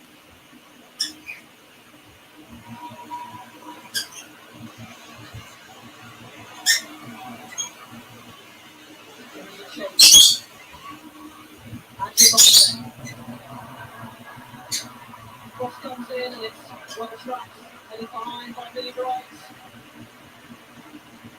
A brilliant run centrally between Georgia Stanway and Kira Walsh. He's found the gap. Well, I've checked my finger apparently. 1 second, see what I can do with that. All messages. Just leave that like that for now. Right. Call here for England, sorry. No, Nigeria. Come around the shimmy off there. There we go. Ball in. Number 2. Going wide. Going for a goal kick. Yeah, goal kick. There we go. Woke up. I'm a fairly awake, Sam. Chris is back 4, back 5. But yeah, like you're saying, our back line's away. Again, we've been asking this question, Emerson, about our back line, back 4, stats 5, over the last 4 games. We've been asking questions about them.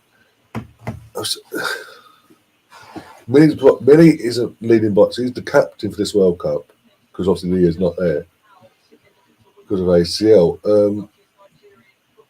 So yeah, the responsibility of leadership goes to her.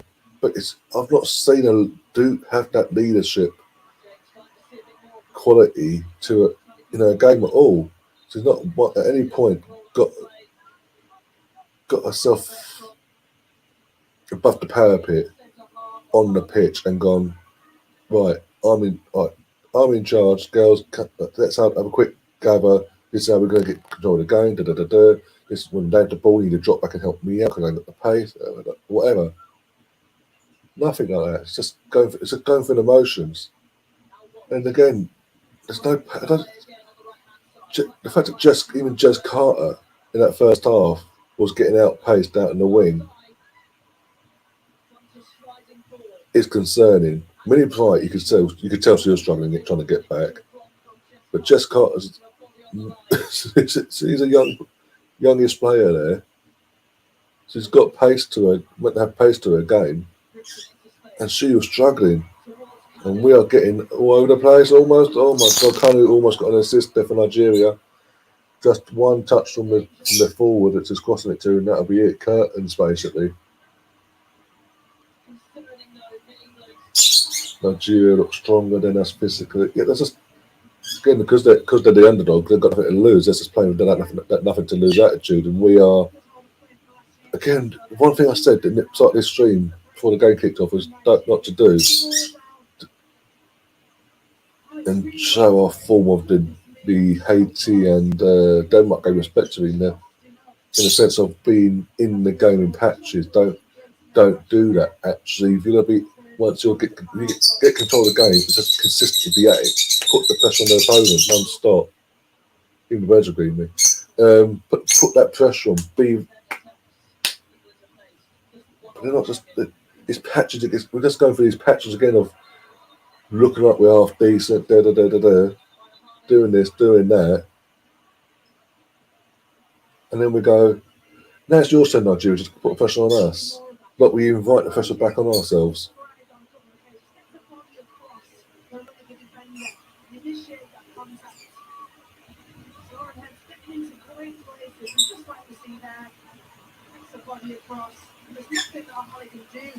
And that's the fear. That is the fear, Emerson, that happens. The longer it stays 0-0, the more chance that their striker will come on and take that chance. Then we're in trouble. Because defensively, even the last. I mean, I know the last game against China. It was a penalty that was scored against us. But defensively, 3 out of 4 games we've been woeful. We're all over the place. There's no cohesion. There's no. Oh, sake. There isn't that communication, that discipline in our defence. There's just nothing there at the moment.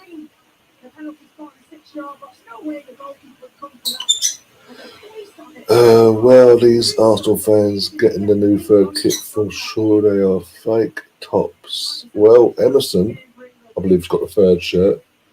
It is. I can tell you for sure his shirts that he's got because he was getting them before they even got released via source and all that. So we say they ain't fake. The ones that Emerson's got from this for the season ahead. This one, the third one, and the home one. They're not fakes. Just leave it there. so they say. But in terms of in general, I don't know. I wouldn't like to assume. Some might be fakes. Some might be genuine due to connections they may have within the club or Adidas itself.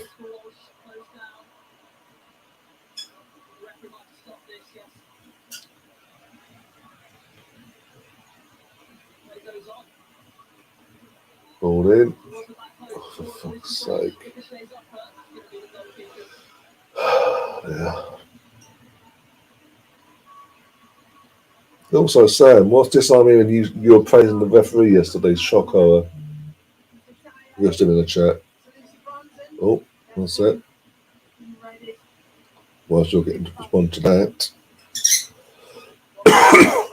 10 minutes ago, Fabrizio Romano got a tweet out again about Matt Turner. You know, Matt, this is a tweet from Fabrizio, as I say, 10 minutes ago. Matt, oh, got a sub here we go.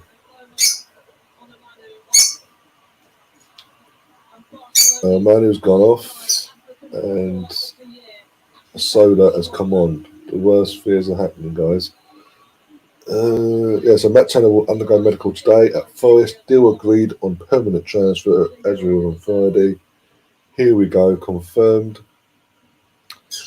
And then the red circle emoji. New round of talk scheduled for Dean Henderson deal. Arsenal increasingly confident to get David Raya deal done very soon.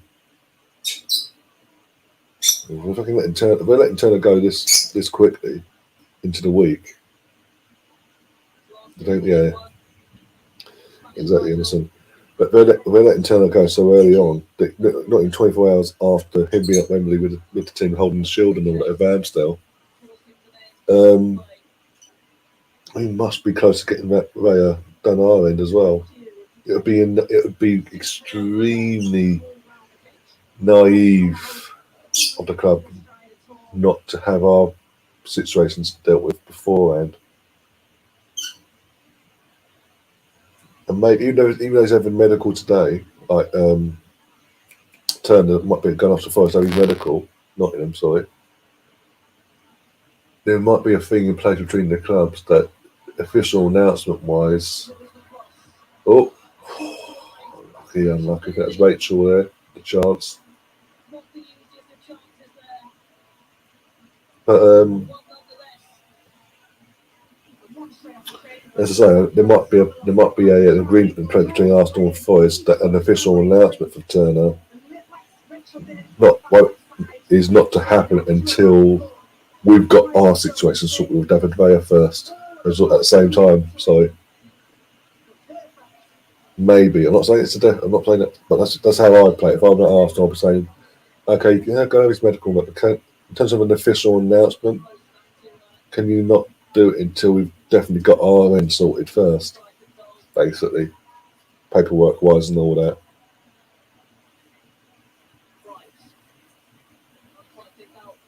I'll sort of go from there. Oh, by the way, I mentioned it. Actually, I forgot. I forgot. As I say, as you all know, I was at the game yesterday, and afterwards, once the penalty shoot had been dealt with, and obviously waiting for the presentation to take place and all that, sort of just soaking up the atmosphere, looking around, looking up at the fans and all that, and just above my head, slightly on its arms here. So when I turn around to my left, in the middle tier, what would be the box, basically the boxes and all that, the executive tier, basically, what do you call it? Possibly the prawn sandwich brigade area, if you're really keen. As I say, I looked up to the left of me. I actually saw Aaron Ramsdale's family, his wife, mum and dad, front row, right at the front of the middle tier, basically. So obviously they were obviously being at the Arsenal section as well, but behind where there's they were behind it, and obviously we all know how Aaron's dad is like when his son's playing a game of football. So I'd love if I'd noticed that before. I'd have literally, I would know what I'd have literally just filmed his dad. Literally got my phone and just filmed his dad and posted that online, like in terms of when in the moment of Vams saving that penalty, just to see his reactions and all that. I think that's cool. I think that's so cool to have that dynamic he has with his dad and all that, and his family in general. That they are literally at every game. And obviously Nick Ramsdale, Aaron's dad, was on the hybrid squad last week. And honestly, in terms of because Sophie asked him, will he be travelling around Europe with the team and all that, like going to see his Arsenal games in Champions League and all that away from home? And he said, "Well, this is where I'll be honest, and I'll be greedy. If Aaron's playing, if he's starting, I'll definitely be there. If he isn't, I'm not going to waste my time and go, basically." Which is fair enough, because the whole point is just to see your boy on the pitch, playing his trade, basically playing the biggest stage and all that. So I get that. But again, I think I don't know what it is, but it's a good vibe from the family in general. It does rub off from Aaron, clearly.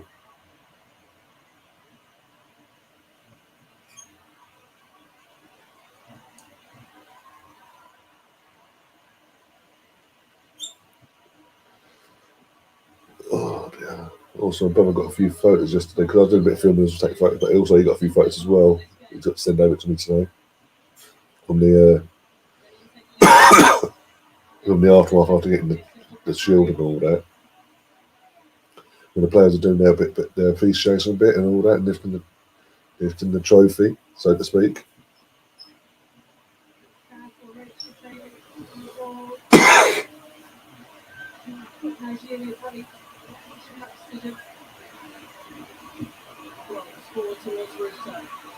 Come on, come on.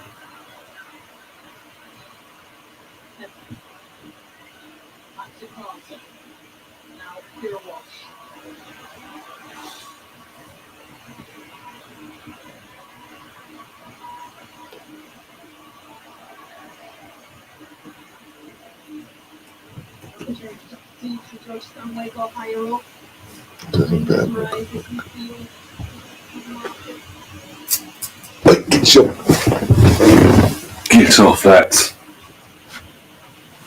You're trying to get the fucking balls out of it, are you? Behave yourself.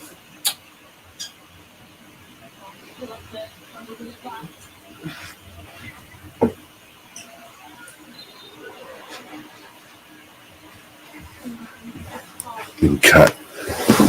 Oh dear. Oh dear.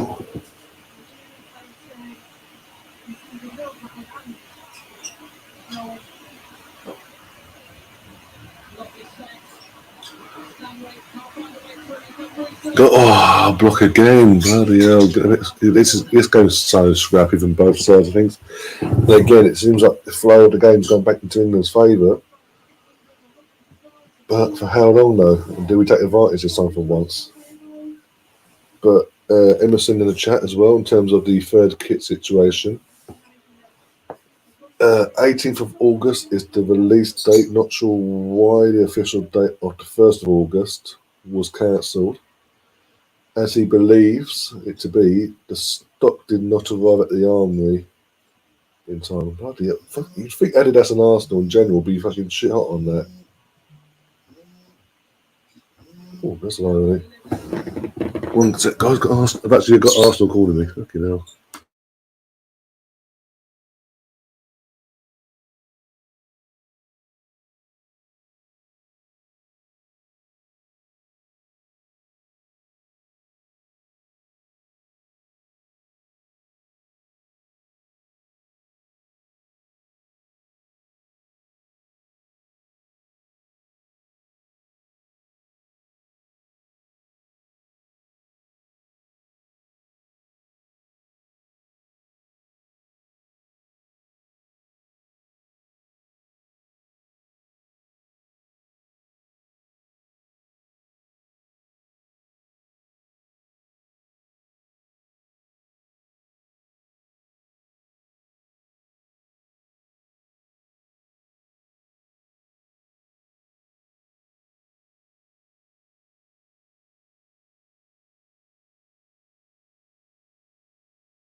Literally, no shit, no word of a lie.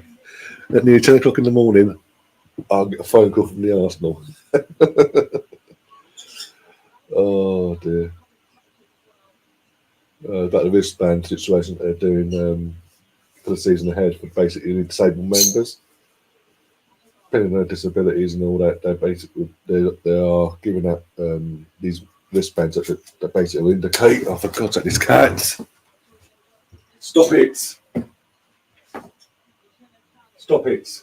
Leave it alone.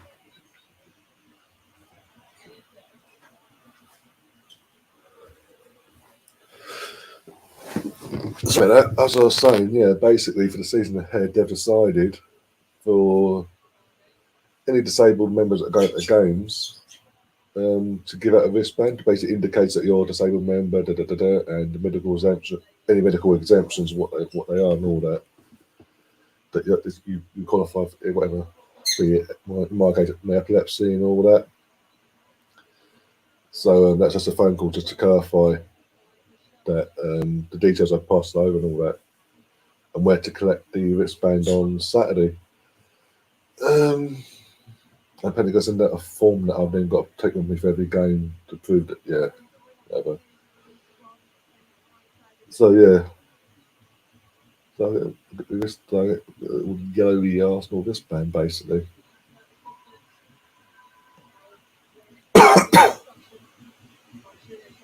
Just so that basically up there, the staff, like security-wise, and that's it. Oh, bloody hell. Fucking defend. No. Get rid of it. Get rid of it. Oh, so scrappy, this game. Oh, my days. Get Hemp off. Please get Hemp off. I think Hemp's got to go off. I think Chloe Kenny needs to come off for Hemp. That's one something that has to happen.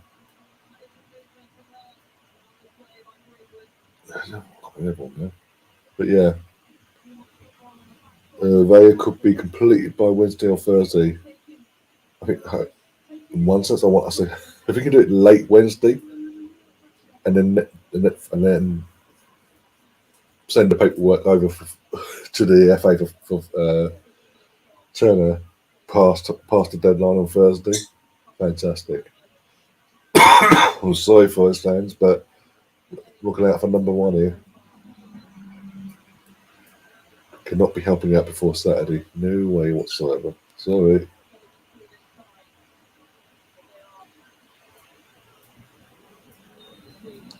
Also, that would be harsh on Turner though. His first game, his debut for the club will be against his former club Arsenal, and he could get absolutely trounced by his former teammates on his first game. Oh, but yeah, that's the only reason why I was on mute, by the way, just because it's the phone calls. Then I didn't know if it's for the ticket situation because I'll get going to the game on Saturday. Coming and basically, yeah, just to confirm that the ticket's been sent over or whatever. So I just had to put the stream on mute basically. Or maybe upscale, getting fucking treatment now. It's fantastic. But yeah, it's all about bloody wristband in the end. But it's all good in the hood on that side of things. I never qualified for it, but anyway, because of my actual medical history, whatever.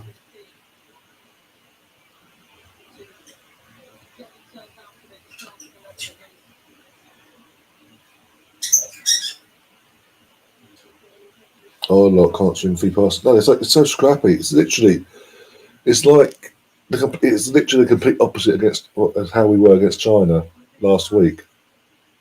Last week we were on it. It was like the England of old, basically, prior to losing Leo and all that in the build-up to this World Cup. And then today it's like, oh hi, Haiti, Denmark 3.0 basically. Then Portugal, and I throw Portugal in there for that friendly for the World Cup. In terms of scrappy, not doing the basics right, mistake after mistake, not controlling the tempo of the game, not being what Sweden's built this team up to be.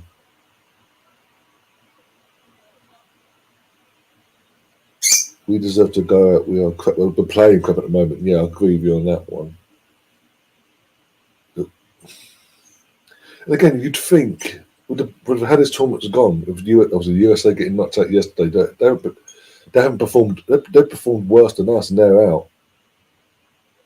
Who else? There's another one. So Germany in the group stages got knocked out. Another one of the big guns in the group stages got knocked out. You think of some of the big guns that have been knocked out in this tournament so far, that'd be a massive kick up the backside to this team. But it's just no. They're just doing what they're doing. It's just so frustrating and infuriating to watch. Especially this is our so-called in terms of availability, full strength team. In terms of players that are available.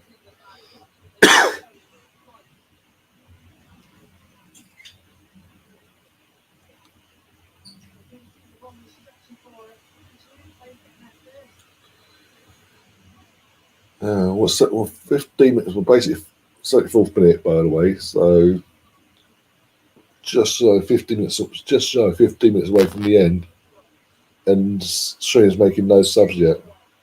Yet, being the operative word. And she's never. In terms of this World Cup so far, this is the latest she's left making subs. She's, as far as I can remember, she's not waited this long so far in this World Cup to make a sub. This is ridiculous. I say Lauren Hemp's just non-existent in this game. I think Chloe Kenny needs to come on in her place there. Against Danway's not done nothing spectacular herself. I'll put on Jordan Knobs for her. No, I have no idea what she's waiting for. No idea. Inspiration, I don't know. Oh, corner here though. Did they pick out an England player? Daly off the line, the keeper. What a save from the keeper. And again, Russo. Oh, the keeper got up and caught it. Oh. Sake. At least the corner picked out an England player though. The first one in how many? For fuck's sake. The one time they pick out an England player, the shot was on target, and then an eventual rebound. The keeper got up in time and caught it. Sick. Oh dear. That could have settled the nerves and took the game back into our control. Basically, got a free kick now. Anyone seen James? They have. They're very much out. Yeah, compared to last week. Again, she's been non-existent today in her performance. And when the ball has fallen to her, she's not taking the time to hit the shot. She's like the ball's falling to her. She's like, fucking ball's here. Into Rose head. 3 or 4 times in that first half she did that. Or she's just making silly mistakes again. Oh, not a good enough header. What was that? That's more of a flick on header than a natural header to try and score from the fucking score from the header itself. You know what I mean? In the corner, yeah, it was a good header, a good save from the goalkeeper, and good reactions were to get up straight away in time to catch the eventual rebounded header from Russo.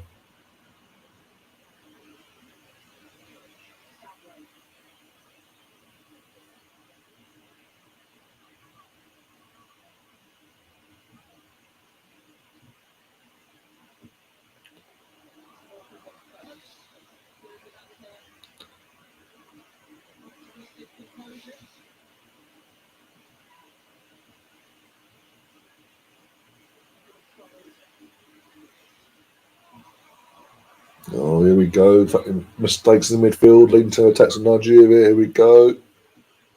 Ball in. Ball back. Get rid of it. That's 3 body in the way then in the end. I think was that George just put the body in the line there? to make sure to put off the attacker.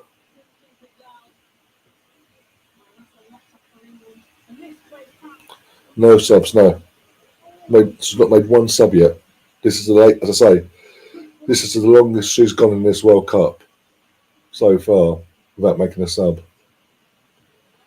And we're pushing now towards the 10-minute mark left of the game for extra time, potentially.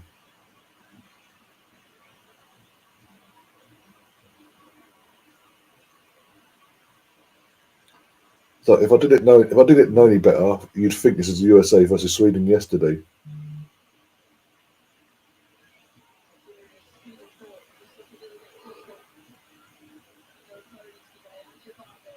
Yeah, we do. Massively. We've been screaming. We've been screaming for fresh legs to come on. You can tell the players are flagging for the last 20 minutes, 25 minutes.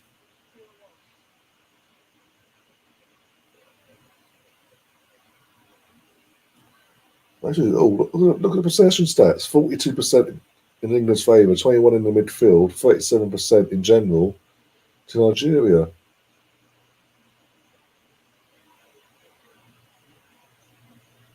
This is all about this game. Oh my God, again, giving the ball away in the midfield again.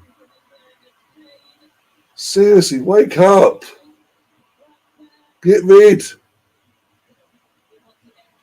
Serena, if you're watching, feel free to make a call anytime. Oh my God, you've got players that you do have experienced players. One of them actually won you a tournament, remember? Oh, what a foul.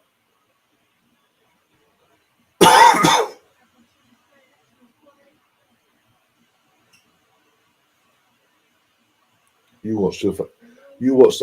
When she does make the sub, again, Nigeria's make the sub again. When she does eventually make a sub at some point in his lifetime, I guarantee you now, she'll take off 23 Alicia Russo. I guarantee it. She always does that in this tournament, no matter what.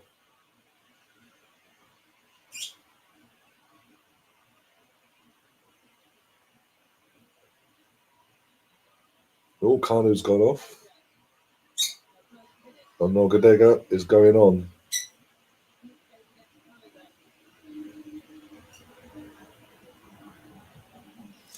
Nigeria are a decent pass away from scoring, looking threatening all the time, yeah. But you notice now it's coming from our own mistakes in midfield. We've been so lacklustre in this game that mistakes are now happening in midfield. We're giving the ball away so cheaply, they're going bang, they're on it. Especially if it's falling to their fresher legs in the attacking half, second, third, whatever. They're on it. The players are like boom, and it's because they've got their fresh legs. It's just more luck than anything that they haven't punished us yet. I said this wouldn't be an easy game, not just in terms of today's start of this stream.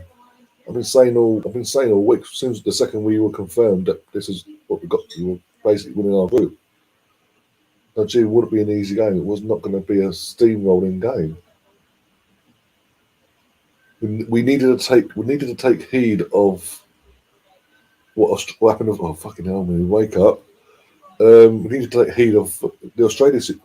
Nigeria played Australia in the group stages. We haven't done that at all.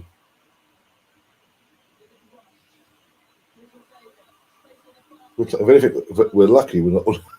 We're lucky we're not in the same situation as Australia. Sorry, we should be honestly. Like Emerson said, if there had been more clinical in the final third, this game would be over and we'll be out basically. Don't get Serena while Serena's win the 82nd minute. 82nd minute, there's still no subs. I'm not getting what she's doing today. I wouldn't want extra time. So what? It's like she's playing for the extra time. They'll use all something that half hour. I wouldn't be waiting that long. I wouldn't want that. I wouldn't want extra time myself.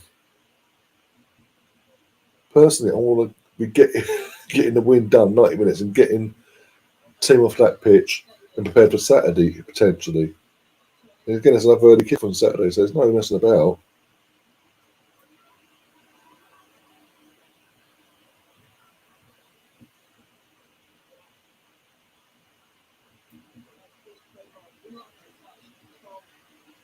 There it is. Mary's pumped the ball up top. Mary. Russo's got the ball under control and all, but no one's pushing near her, giving any sort of outlet to pass it off and get forward. So she has to pass it all the way back to the defence again. I saw that guy out from Billy on a bollock to basically. Oh, fucking Rach. Get her off as well. Get James off of what.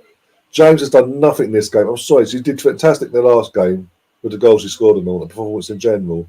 She's now being booked for stupidness, but she's done nothing in this game. Yes, she might be marked out, but in general, in that moment, she could have gone anywhere in the pitch, basically. She had plenty of space to cut back and go whatever, pass it off, pass it back, or she decides, get the ball, run into trouble.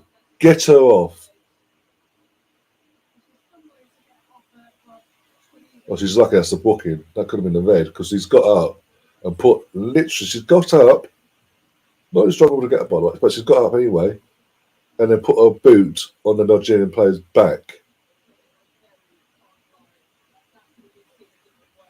If they look at that could be a red. I'm praying they don't. But either way, get her off the pitch as a sub. Get her off. I think they are checking it. They're checking it. They're going to send her off. Stupid woman.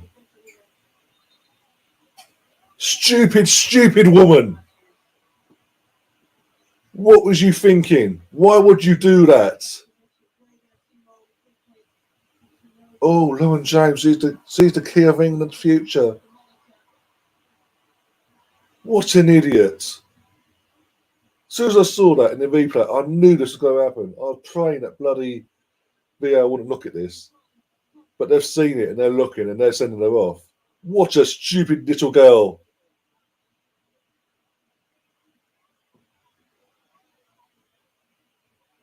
There's no need for that.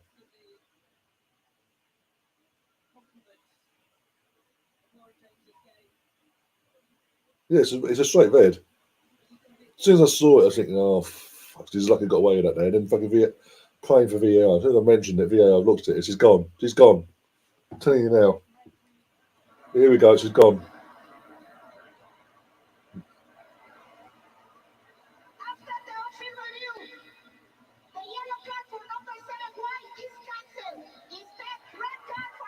You stupid woman!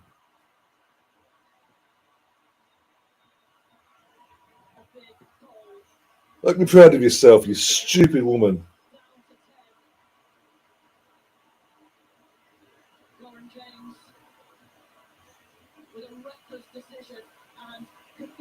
Well, since you've put that in, Emerson, so you've been writing that in, it's then been VAR reviewed and it's gone.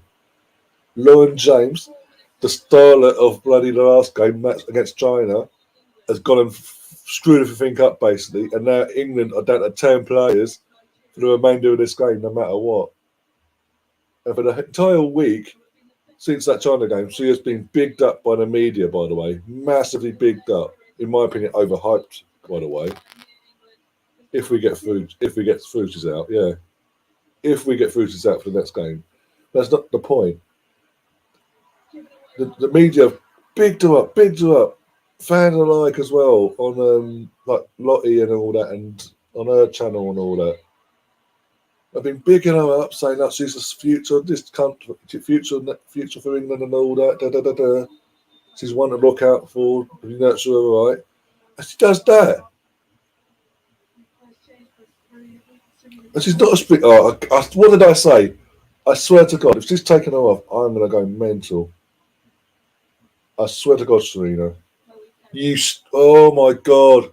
So the only striker we have, you're taking off. You're bringing on the player I want you to bring on. But you're keeping on the player. You're keeping on the player, Nolan Hemp, that doesn't deserve to be on the pitch. Oh my God, this woman. We're definitely in this World Cup. We're going out. We are actually going out. 19. I'm just not. That's really. There was no need for. The thing is, there was no need for Lauren to do that. Like the player in the situation hadn't antagonised her or nothing, hadn't said anything to her. I'd love to know what she was thinking. But I guarantee, no matter what happens now, if we get knocked out or we go through, no matter what happens, they'll get behind and they'll make the excuses for it. I guarantee it. Even fucking up the former Arsenal manager, Joe Madrigo, is now obviously now at Juventus. He's over in Australia, and he was pulled in for an interview on Sky Sports in the UK while he's over there.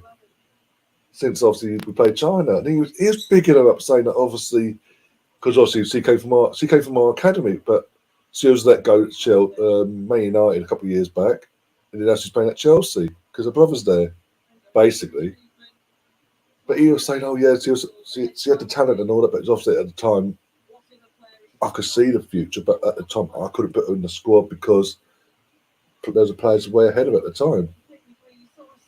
So everyone's bigged her up, even ex-coaches, and she's gone and done that.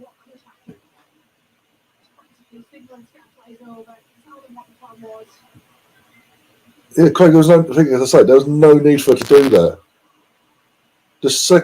She knows with VAR, especially nowadays. The second you do something like that, you're putting yourself in the danger zone of going off. Is it straight to penalty? Is that into full time or extra time? It's extra time. So basically, you've got 6 minutes of injury time, by the way. If it stays like this, which I'm praying for it now, fuck's sake, it will be extra. We will have extra time, half hour more to play with. Oh my god, we're 10 players. Hey. And you've got it, and then again, hasn't made a sub up to that point. Your attacker's being sent off in terms of James there, and then Serena goes 2 minutes later. Oh, you know, I'll take off my striker and put a winger on. So we don't have. And Rachel Daly, even though people are going, oh, she's got the number 9, she's playing left wing back, so he's not even playing. So we haven't actually got a striker on the pitch. We actually no. And as it stands, Rachel Day is in the midfield for fuck's sake for some reason. We actually haven't got a striker. We are basically playing a false 9. Oh my god, this. Why do we do this to ourselves? God's sake.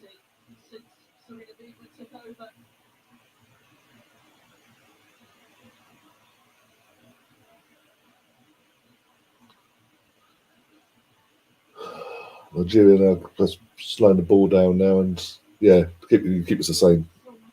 Calm down, relax. Don't overdo it. They're going for extra time now. So got that because they now know they've got an extra half hour going at us. And they've got that extra player. I don't care. I know she's out.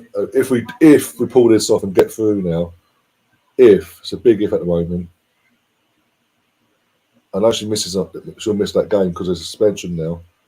I personally, if I'm Serena, I know she won't do it, but if I'm Serena, I would be personally sending Lauren James home no matter what on her own. If we get through today, I'll be like, all right, Lauren, have a word with you.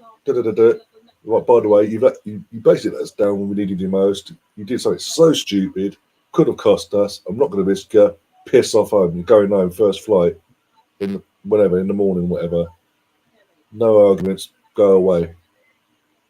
Can't rely on you basically. When it matters, in the big moments, I can't rely on you to hold your discipline.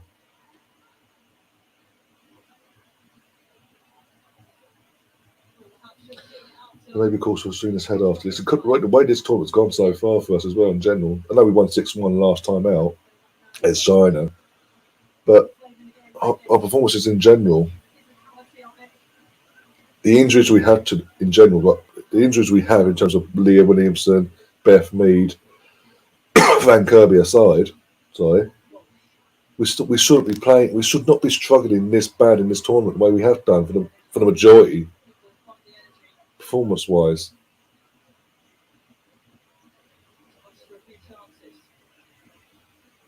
Exactly, so that's what we're saying. Basically, we are saying that players do take responsibility, especially Lauren in that moment. But yeah, Serena has to take all the majority of the responsibility because she's the one that's kept these players going, kept them on up to that point. And then amongst all that, makes one sub and makes the wrong sub in terms of she took the wrong player off. Lauren Hemp, I'm sorry, hasn't done anything in this game. You brought on the player I asked you to bring on, but she should have cut. The person that Lauren Hemp, number 11, should be going off in her place instead. But you think, oh no, you know better, so leave it to it, basically.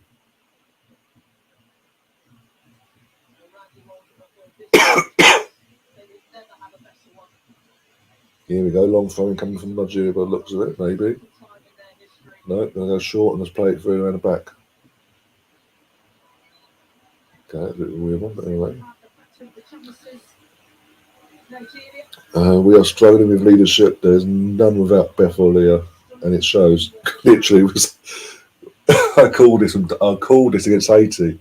Ever since during and since the Haiti game of the first game of the group, I've been saying this. But the media don't say nothing. God forbid, because you'll be upsetting Emma Hayes and Chelsea in general. But yeah, I've been calling it out. We are massively missing Leah's leadership qualities. Massively. And I'm sorry, yes, I know she's got this ACL injury, but why would you not take her anyway? Just bring her along for the ride to have in the background. To have to be that voice on the sidelines and on the training pitch and things like that, just to be there, morale-wise and leadership-wise. Beth, and the same thing with Beth. Fucking this is another thing of Serena. I'm going to call her out for. I've been calling her out since the squad was announced, actually. But the longer this does go on, I'm going to keep calling her out for it. There we go. Extra time. Here we come. 2 seconds early before the end of the sixth, but still, and Serena doesn't look happy, but I don't care. At the moment in time. I'm trying to think what was I saying now. Yeah, that's it. Since the squad was announced, my criticisms were there, and the fact of she picked a vice captain based on the fact that just because Leah couldn't go to the World Cup, you picked your vice captain to go to this World Cup and be your captain for this World Cup on that and that alone. Millie Bright, before this World Cup got underway, hadn't played a minute of football since the beginning of March. It's now August, so basically her first game of football was July, back a few weeks ago in July. March, April, May, June, and halfway through July. And you wonder why she's struggling with form. She's got no match fitness behind her. You're trying to get her minutes behind her, basically, but in a competitive situation. And she has struggled. I don't care what anyone says. She has struggled, not just performance-wise, mainly performance-wise, but also leadership. She's shown no leadership. This is meant to be one of Chelsea's startlets in terms of leaders and all that. And I think she's one of the captains' hierarchy there as well. Not the captain, but one of the go-tos for Emma Hayes as well. And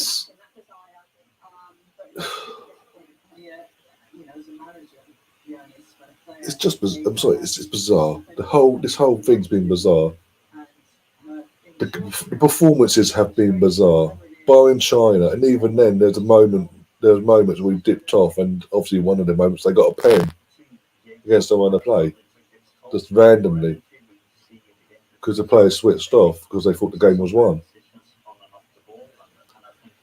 You know, it's knockouts. You've seen Germany, the runners-up from the Euros last year, get pumped out in the group stages. You've seen the defending champions 24 hours prior be not played bad in this World Cup and then get knocked out yesterday by Sweden. I keep forgetting that third team now. I can't remember now. But we've seen other big guns that have got that were favourites and to go, not just go far, but get out of the group stages and foul. For fuck's sake, we've seen this Nigeria team go up against the co-host in Australia, and Australia played basically like we have tonight, and Nigeria punished them. We made such a big thing about Kira Walsh bringing her back, basically rushing her back by the looks of it, and the performance has been non-existent. I'm not digging at Kira Walsh, but the team in general is just scrappy. 1 minute, it looks like we're going to take a foothold in the game and take the tempo and go with it and really take it to Nigeria. Then we switch off and it's like all Nigeria. Come on, let's make mistakes. We'll keep giving the ball. Come at us. And look, Millie Bright just there, literally just done a chat. Obviously, gone off to the ref, had a bit of a chat. This how we go do it, whatever. The players have a little mini huddle. She's gone towards it, touched someone's player's back, and walked away. She's the captain. Why is she not getting in the huddle, make the team talk for herself? Oh my days!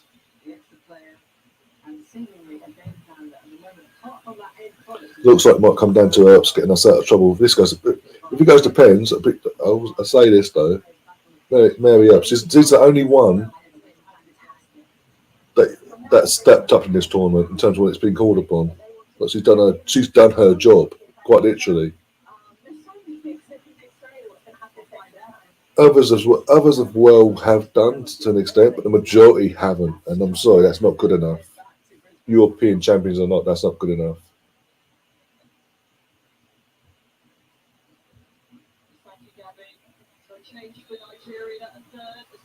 I want to get home. Fans should meet them at the airport and boo them all and call them out. I do get what you're saying, but obviously with the woke age that we're now going into 2023, can't do that. It's too harsh. It might upset them. Snowflake FC. It might upset them. We can't do that. It might affect them. It might affect them in bad ways. Can't do that. No. Behave yourself. You set standards. In competitive sport in general, you set standards basically, not just as a like in terms of professionals here, but the fans themselves. You set standards yourself. You're meant to hold that team to the account of your standards you set. Simple as. But because of how woke this world's going now, not just England, but in general, the whole world's going. You can't call them out because it might have to do this. They might do this. It might do that. It might lead to them doing something stupid.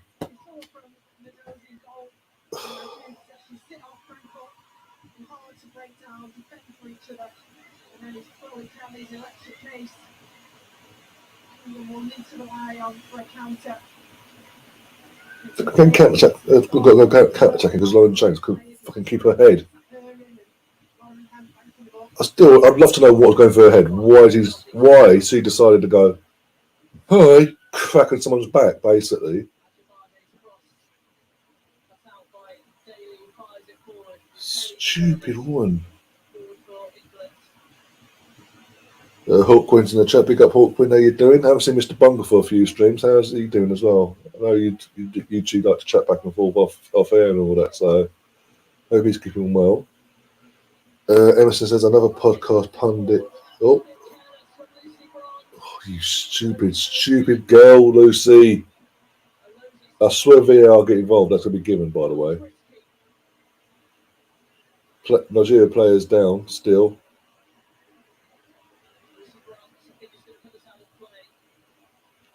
I swear if they look at this, they'll give this.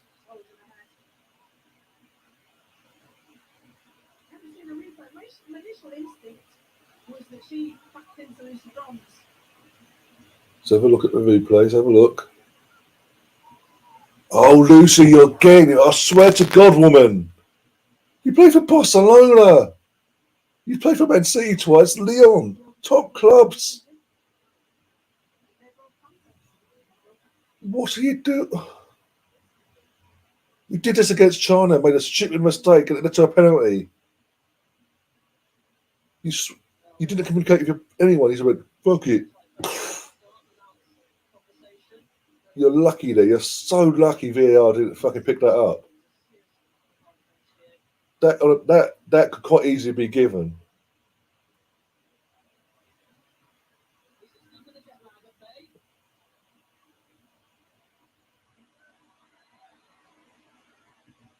That could have quite easily been given. Again, another experienced player letting the team down again. So, as Emerson was saying before, another podcast pundit is talking crap about James sending off. One sec. Not doing an attacker, sorry. And first half extra time is underway. Yeah.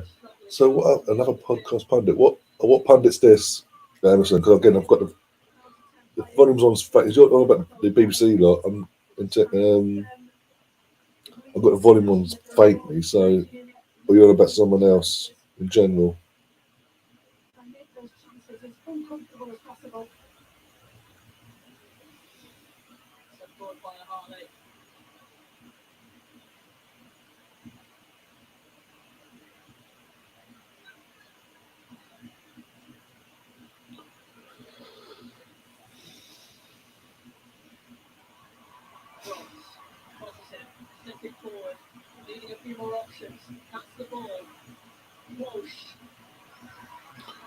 Come on.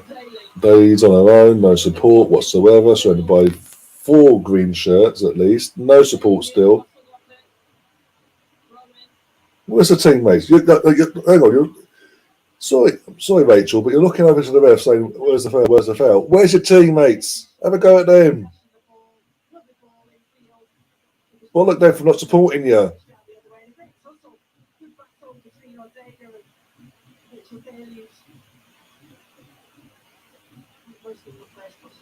No penalty. I did not check. Emerson, that's what I'm saying.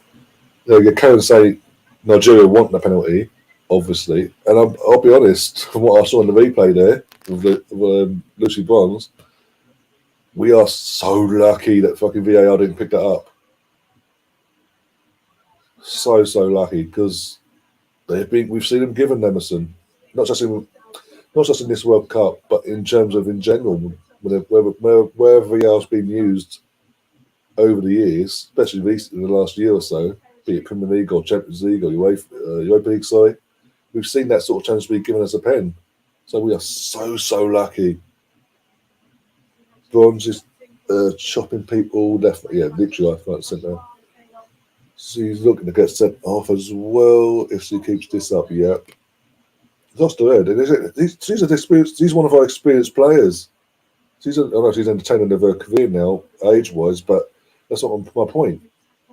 It's again not leading by example. You don't need to have the armband to be a leader, and it's just like even one with the armband not doing her job, but still. Oh, for fuck's sake.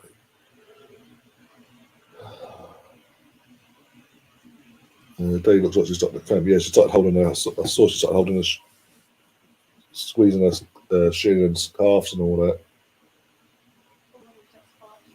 Really well in adapting to that position instantly. With this missile by James.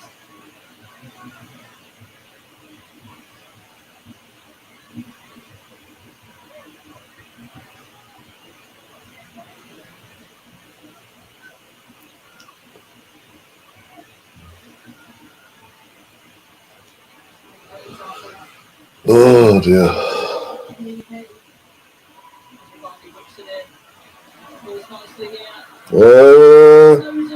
Oh my God! If Nigeria had a clinical bone in their body tonight, this game we will be out. That's even we don't have a big chance there. She had Nigeria's number 22. got the ball, acres of space. Lucy Bryant's caught in no man's land, quite literally, nowhere near where she should be. Doesn't even try and chase her down, close her down, just runs and hopes for the best and throws her body randomly in the air, hoping for randomly, yeah, as I say.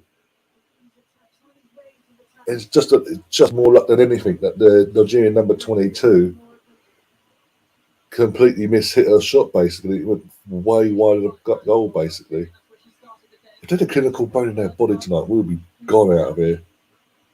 We'll be embarrassed, scoreline wise. But how many more chances do you want to give Nigeria? This is literally, as I say, this is literally like watching the USA Sweden game yesterday. Even though how bad the USA were in this tournament, they were still heavily. It went all the way to pens. They were heavy favourites. They did what they did and all that.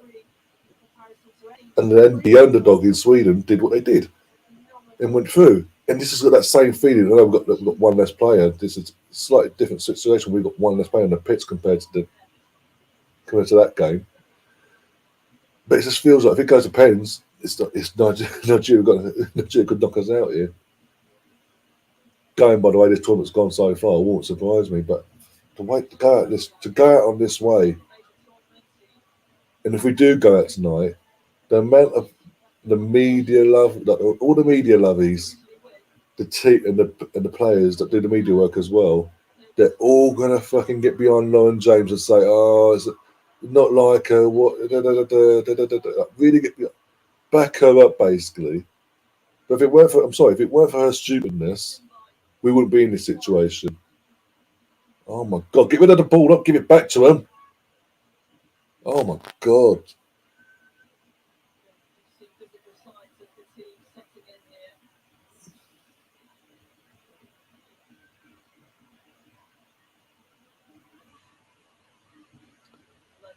What you're about? Well, embarrassed. It's a shameful. I'm not disagreeing with that whatsoever. I'm not disagreeing whatsoever. This is disgusting. I knew this wouldn't be an easy game, but at the same time, I was expecting better, especially on the back of the China game. They just don't want to. There's players that don't want to be in the pitch. It's clear the body language is like don't want to be here. Should have thought about that before you got picked once you got picked for the team. Maybe decided actually maybe the World Cup's not for me.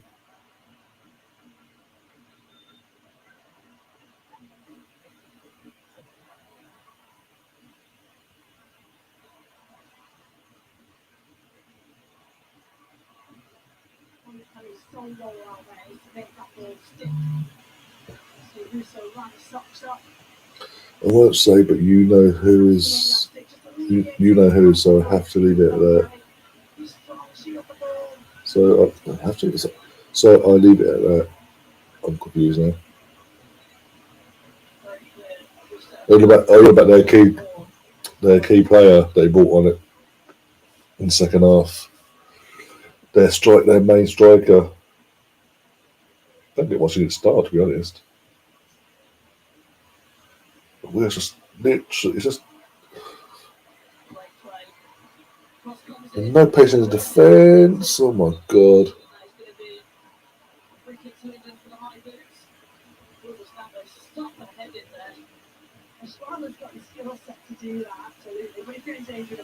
Again, what we are, the Tom comes back up again.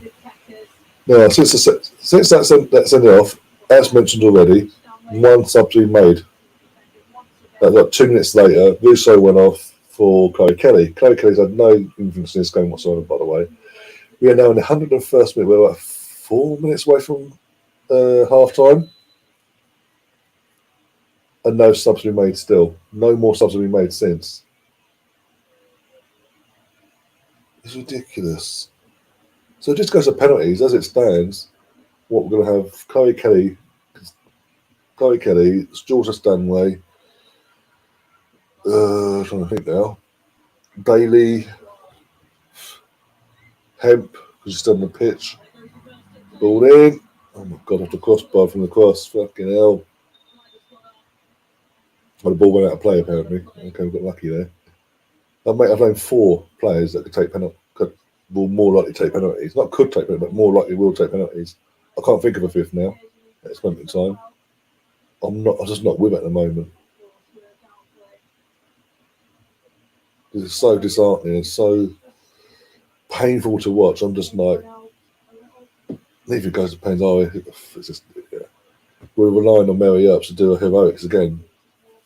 Because to be fair to Mary, she is a good penalty stopper as well. But we cannot be relying on her to do that.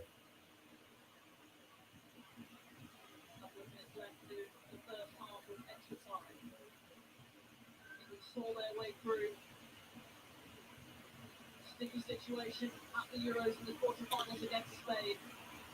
But it was 11 against 11 on that occasion. Yeah, idiots on the pitch are getting sent off. Yeah, exactly, Emerson. Nigeria are still pushing and looking for a goal and look dangerous every time, yeah. Our defence. I know, again, I keep saying it, I know we haven't got Leah, but our defence should not be dropping off like this. With the experience that they have, the levels have not dropped as bad as they have done in this World Cup.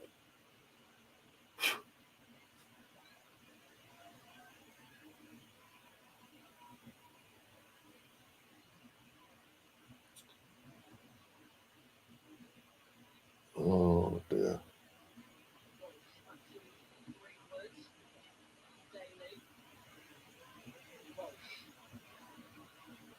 Oh my God, the first touch of a donkey.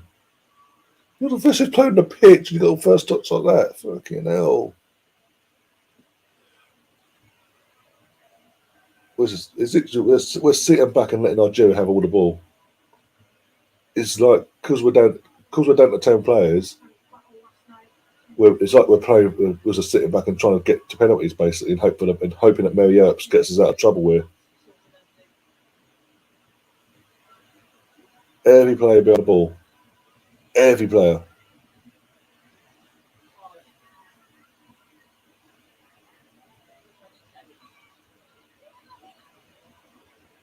And still no subs from Serena. How long? 1 minute in. 1 minute added time. At the end of this first time of extra time. Nigeria smell blood. I don't blame them. We've been crap. And they look for it. As I say, if they'd been as clinical as they were against Australia, we'd be out before the 90 minutes was up.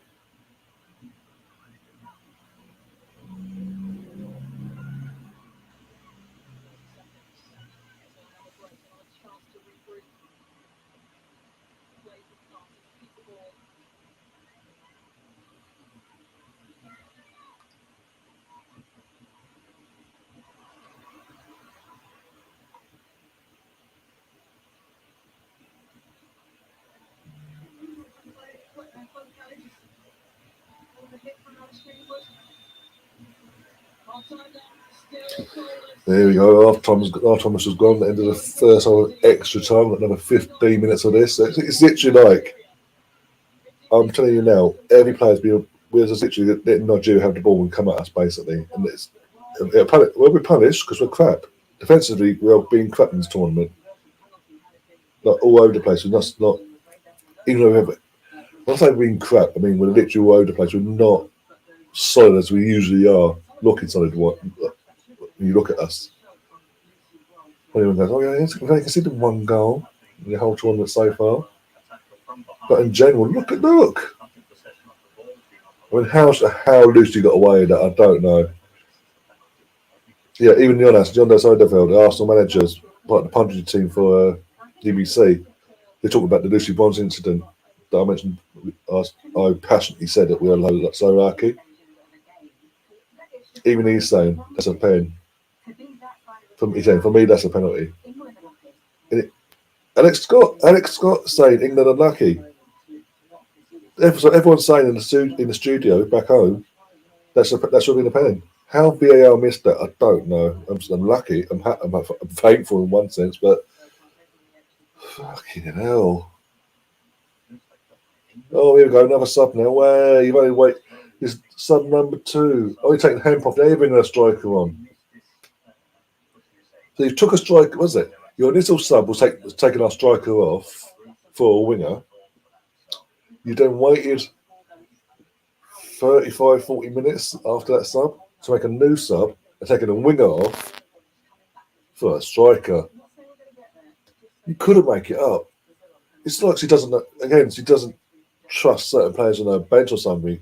I mean, you can't tell me again. I keep backing Jordan Hobbs, the ex-Arsenal player, to come on. She's the most unluckiest player in the world for injuries over the years, missing Euros and missing World Cups in general and all that. Yeah, you cannot tell me she could not have come on during this tournament, especially today, in that midfield and got hold of this game and calmed things down the way she does, what she did for Arsenal over the years, and now does for Villa. You can't tell me she wouldn't. But Serena, being Serena, just not giving any minutes.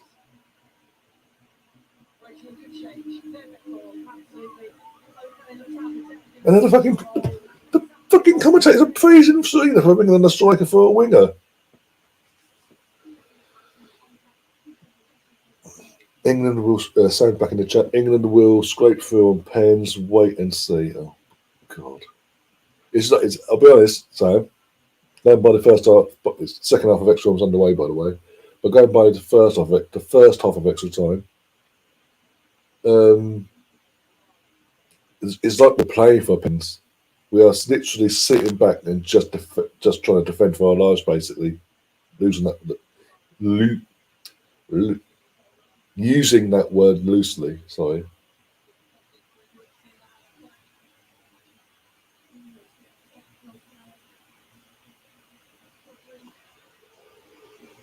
Oh dear.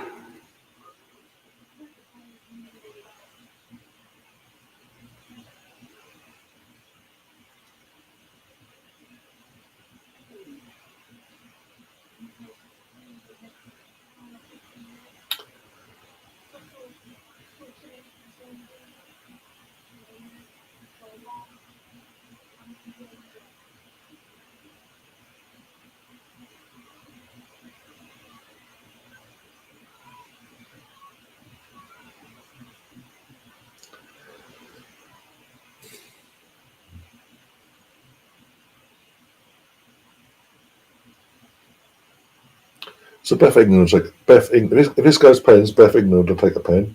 Don't know if she'll score or not, but still she'll be one of the takers.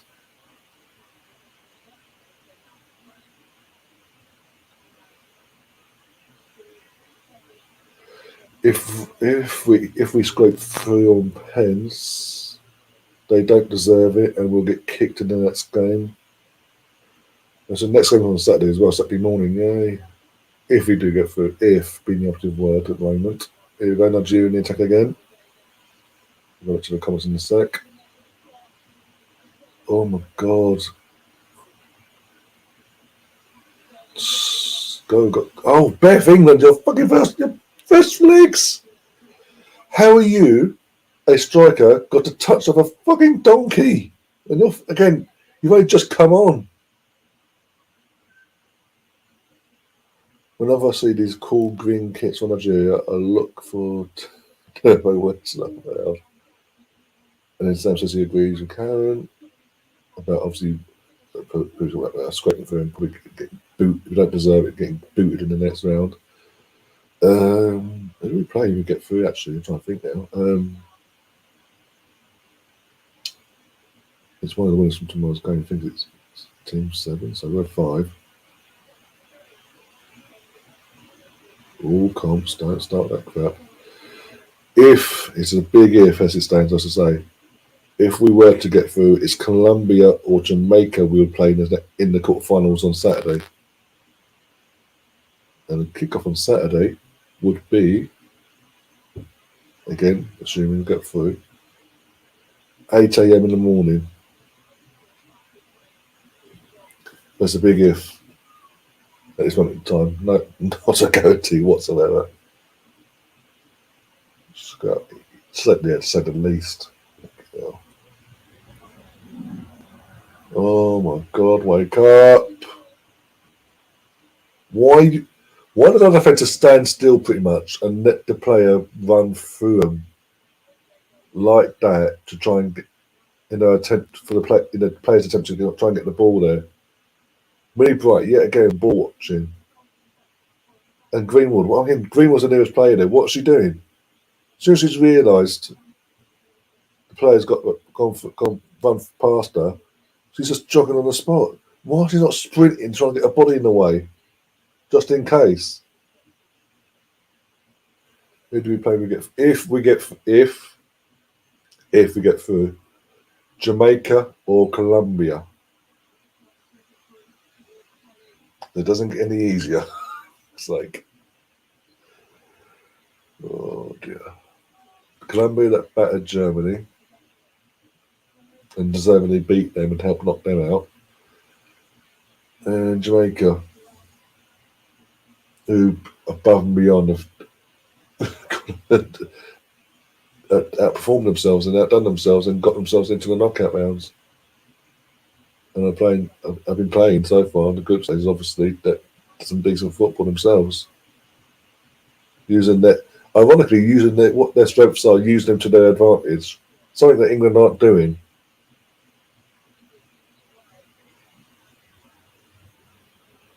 Yeah, exactly. If I'm upset, I'm thinking, Jesus Christ, you bastards! I hate you all. Why have you always got to put it on me for fuck's sake to get you out of this mess? I mean, Rachel Daly, again meant to be the left wing back, is currently in our midfield, in the middle, quite literally in the middle of our midfield.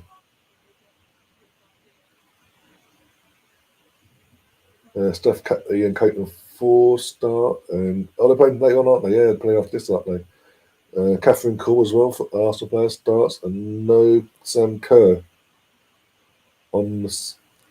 No Sam Kerr. Oh, no Kerr on. Sorry, no Kerr on the bench in the next match after this. Okay, well, I thought at least he'd be playing for Sam will be playing today. They played it all. Hasn't played it all this World Cup so far. Go back to today, Monday the 7th. 11:30 kick-off. That's kicking off in 35 minutes' time. Just think. So let's have a look. Yeah. Well, obviously, good luck to Australia. Obviously, Steph Catley and Kate Vaughan in particular, two Arsenal girls. Give me some points on the board. I'll be greatly appreciated for that.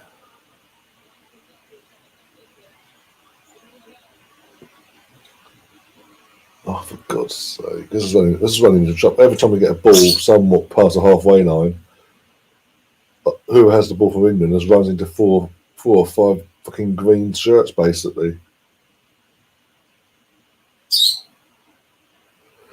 Sam says to me, it looks like we're. Oh, what's that?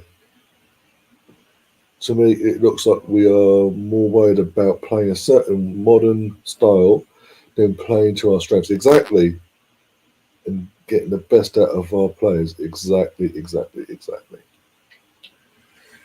And as we saw last year, that wasn't the case because we complete opposite last year in the Euros, played completely to our strengths. And again, I know we're missing certain players through injury from that particular squad. There's no excuse. You cannot then say, well, we haven't got this player, that player, or that player, so now we've got to do this. We've got to play this way because I don't trust. It's better. I don't trust you guys to play to your strengths without these players, so you've got to play this way instead. Another sub coming off for Nigeria. Bloody hell, we've made 2 subs. You couldn't make it up. Nigeria actually are utilising their subs bench to try and get them through this and cause the upset, knock out the European champions. And we're just going, la la la la. We'll make a sub every half hour from the first sub onwards.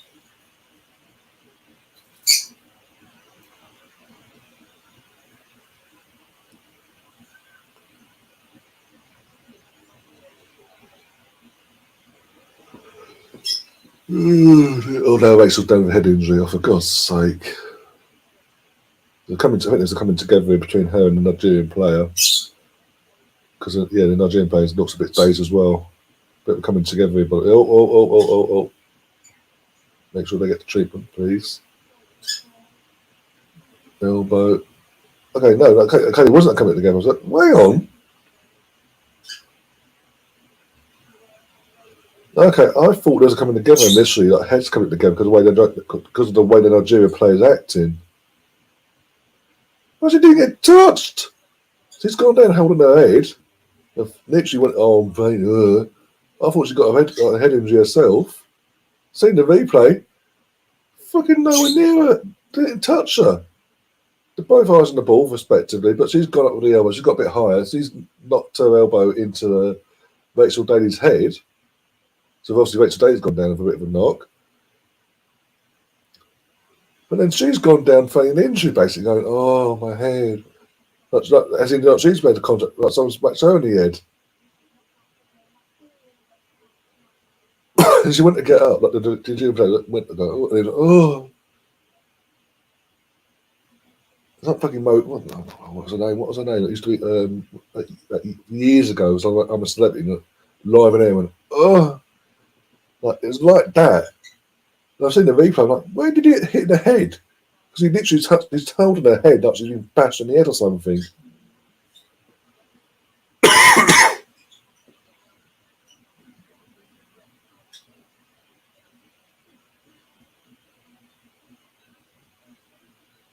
But the refs didn't pick up on it in the sense of her pretending to be injured to waste time. Even though time was going to be added on anyway because of Rachel getting her treatment. Yeah, Ginny McKeith, yeah. It was literally like that. The Joe player literally, and her eyes went back. This is what the replays came from the screen. Like she went to get up, and then suddenly she's like, "Oh, I'm faint." Like as if she'd actually got a massive whack to the head, and she was completely dazed. Oh my God! Thank God for that, Mary. Thank God someone turned up today in the England shirt. Jesus. Again, Millie Bright ball watching, nearest defender, and allowed the attacker to pull away from her and have the shot off. That's our captain, ladies and gentlemen.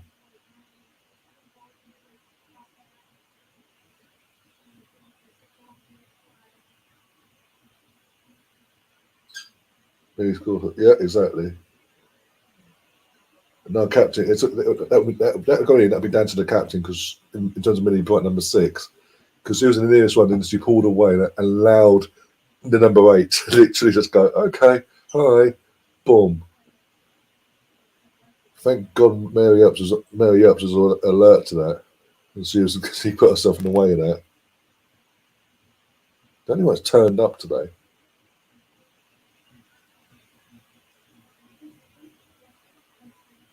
What does Tweety Bird in your living room have to say? Does she think we will win them on pens? They're very quiet. They're very quiet in the moment, so I don't know. If they pipe up during the penalty, they'll say they're not going to go against. They'll probably go against us. Probably say no, we've lost. Get up. Get used to it.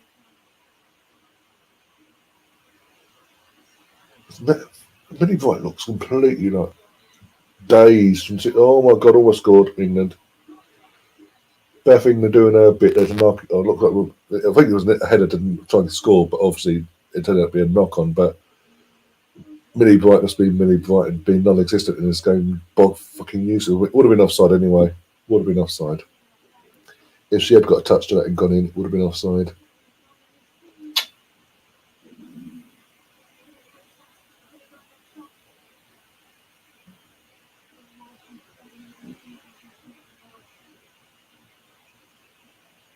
I don't get why people give Millie Bright so much hype. I don't tell. For God's sake, Akira Walsh's now going off. Oh, for God's sake! And she's put it this way: she needs support to go off. Well done, Serena. We've had Akira Walsh had a knee injury against Denmark, to the point she was ruled out for China. She's just come back and started training yesterday. You've played her for pretty much nearly the entire match.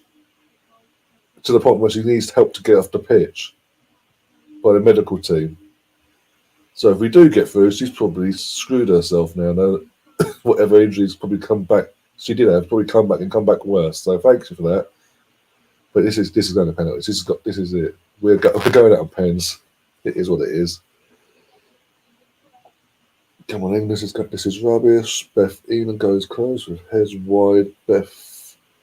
Millie Bright failed to connect and Waters off and Zenham was come on, yep.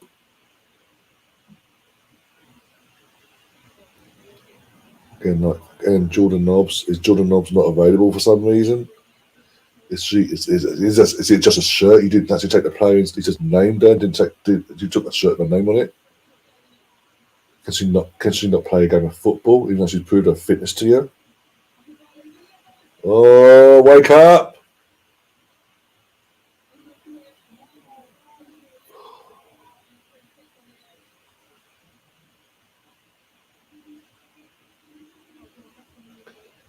Bloody hell, agreed. 3 minutes added on. Bloody hell. 3 minutes of injury time to this bullshit. Fucking hell.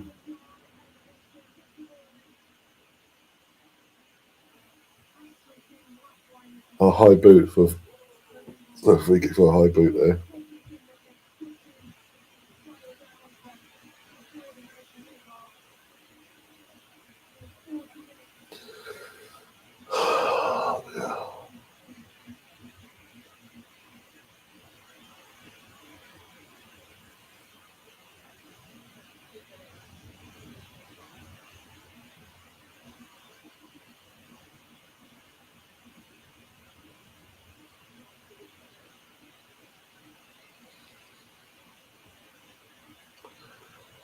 Oh, God.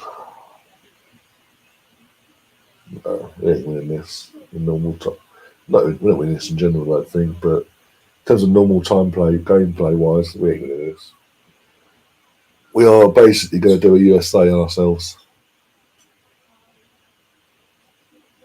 and hand this to Nigeria.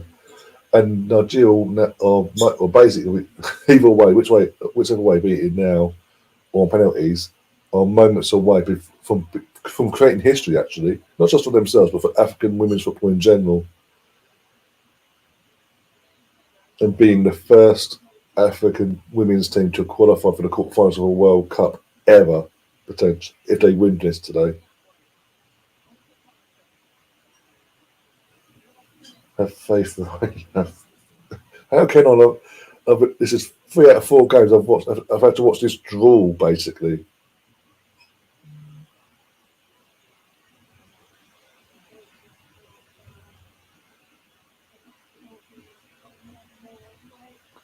Serena's got, I'm sorry, as a manager as well, in general, Serena's got so many things wrong in this tournament so far. I'm sorry.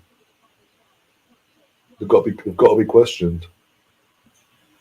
No matter what happens today or whatever, questions have got to be asked of her as well. We go out, Lauren is going to absolutely slaughtered by certain parts of the media and certain parts of online social media. And there we go. It's a penalty shootout. Shock horror. And guess which team played for the penalty shootout? The European champions.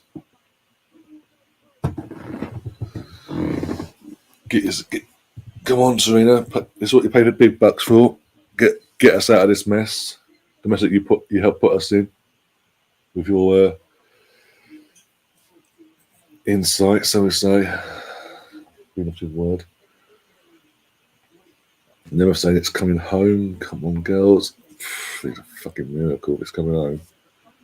The way we played today, it's all basically we're all relying on the goalkeeper to basically do what she's done previously in penalty shootouts and win us the penalty shootout, basically. Save some of the shots. Even Broncos coming and saying it's going nowhere. Well, it's definitely not going to the States, is it? Just to throw that one in there. They are coming home, and I will go to the airport to meet themselves and tell them about themselves. Yeah, they need a reality check, some of them. Oh, there's Rachel getting a bloody cast. woken up, basically stretched out and all that. Massage, whatever I can call it.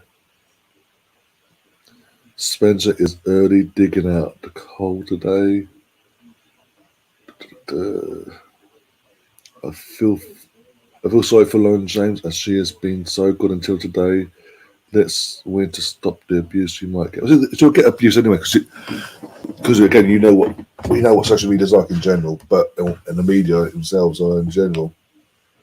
She'll get the abuse. It's just it'll be literally reminiscent of David Beckham in '98. That levels of you get knocked out on pens. Not in terms of UGs and all that, but in terms of because of social media, what it is, it's going to be on there, and she will be no getting away from it because of social media. But it's her own fault. There's no one. She's got no one to blame but herself in that instance. No idea what she was thinking of, and even though it's been announced she's got a red card. She's walking off, and the face on her, like, how dare you send me off? Basically, like, what do you expect? You literally go down in the 50-50 challenge. You get up, you're on your feet, and you proceed to step on a player's back.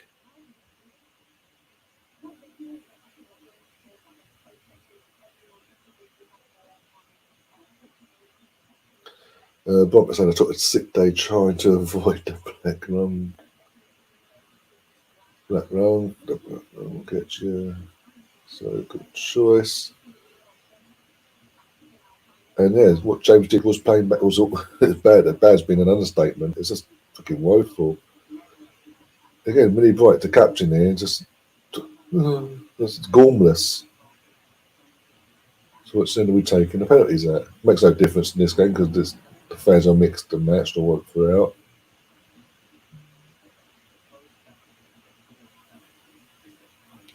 How did the ref fuck that one up? Jesus Christ. All right, penalties have now been taken. Right, if I get this right, I'm going to be taken at the end. We were attacking that second. We were meant to be attacking in that second half of extra time. It was taken first. I think we're going first by the looks of it. Sees young, sometimes he sees. It's young, and then there's just ridiculous. He's played, look, with all due respect, he has played enough games at a professional level for United and Chelsea especially. I know she came from our academy initially 30 years ago, but in terms of playing professional week in, week out, she has played for United and Chelsea regularly for 4 or 5 years now between the two clubs. She should know better than that. No, there's no excuse for me. England won the toss for the pencil. Yeah, I think we're going first in terms of taking. Who's going to go up first though? Millie Bright takes on. Jesus Christ, I might cry. Why are you smiling, Rachel?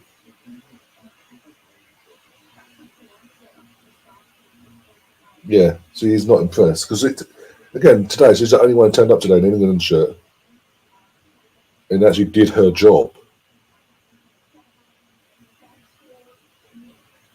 So here we go. So look who's going first. Sometimes but the thing is though, in that moment, I don't know if you actually saw how it played out. There's no reason for her to do that though. That's the thing. There's nothing to indicate or justify her even reacting like that. It's so random. Oh, Nigeria going first. Here we go. I think no. I don't know. Both goalkeepers on the fucking goal line for some reason.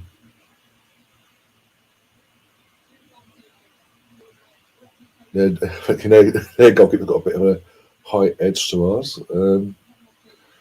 We missed the Arsenal lady. Yeah, I can't wait. Champions League qualification soon. Yeah, we're going first. So we are taking first. Nigeria goalkeeper in goal first. So here we go.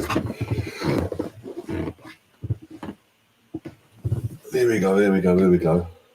Just has been something we've had a chat with them basically saying these are the rules.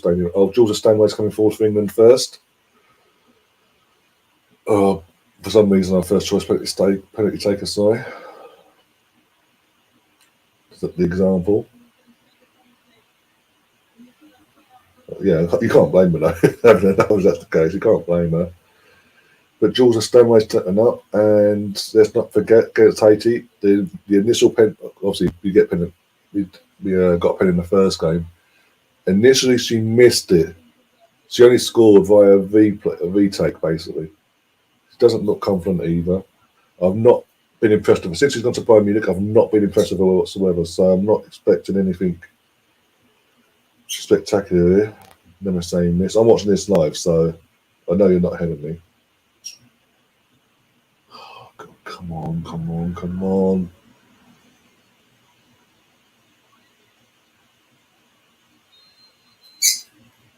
Take your time, bloody hell there. Take your time, Georgia, come on. Oh, she's scary. Oh, she's wide, you stupid girl. Not even on target. Bye-bye. Bye, England. Bye-bye now. Bye-bye. What did I say? Not ever since she went to Bayern, she has dropped massively. The fact that the whistle went to take the penalty, and she stood there for a good 10 seconds longer than you normally would. Yeah, old Mary's fuming. She's livid. Look at the face on her.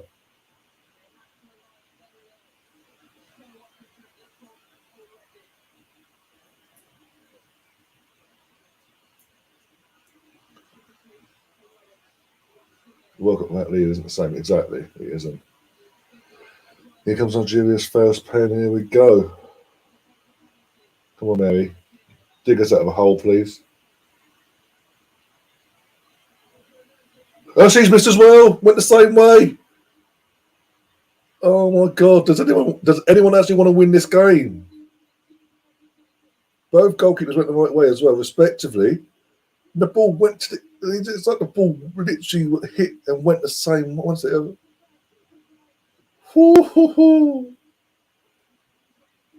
So, I think it comes to the post as well.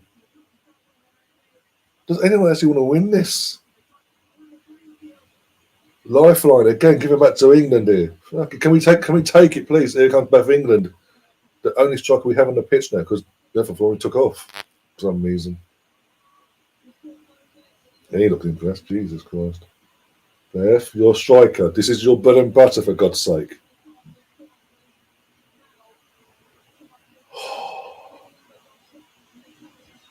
How much do you want this? Be a miracle, trust me, it will be. Here we go. Down the middle, thank God. Come on. What Jules should have done in the first place, down the fucking middle with pace.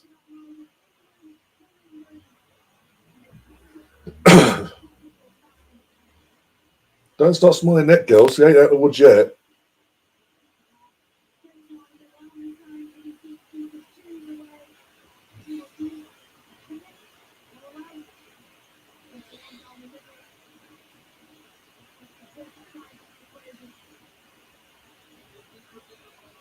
There we go, Mary, still fuming. Don't blame her. Number 22 for Nigeria had a chance during the game. Does she want to put pressure back onto us? Here we go. Over to the point of Mary up. So even has a try. She just went stepped to the side and went high. Oh my! Nigeria don't want it. We are being given a lifeline. We don't deserve this. We really don't. We really don't deserve this. Rachel Daly's stepping up to see that on the screen. Skied it. It was John Terry-esque about the player slipping over, basically. It's so weird. It's weird because when we watch it, when the contact's made, it doesn't look like it doesn't make sense as a yeah. Here comes Rachel Daly, Aston Villa striker. So that's wing back, whatever.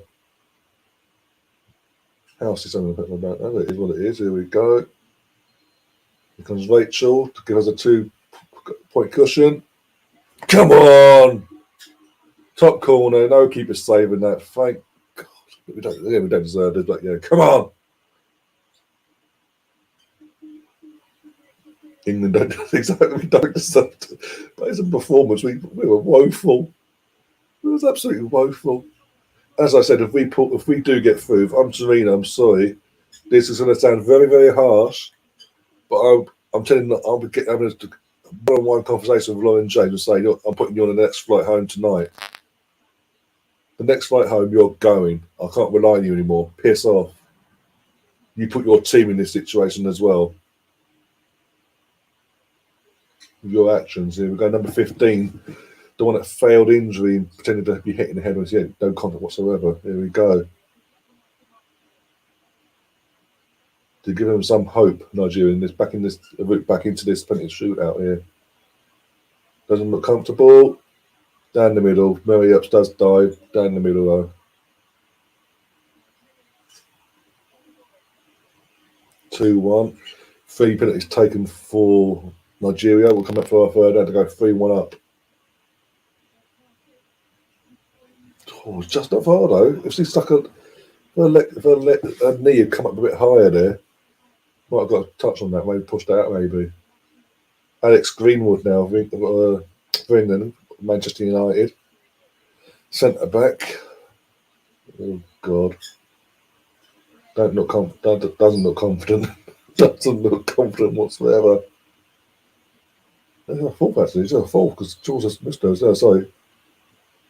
Oh, sent to keep the wrong way. Yes, come on. Penalty number 4 out the way. It's 3-1 to England now. Nigeria have to score now to take us to our 5th pen. If Nigeria miss, we go through.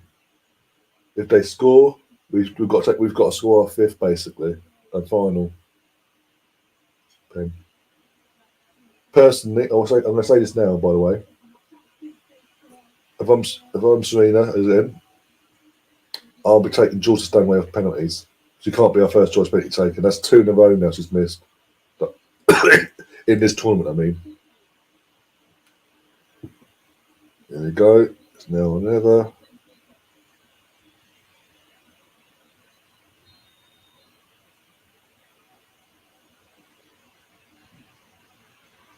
Kick and goal. So it's down. It's on us now.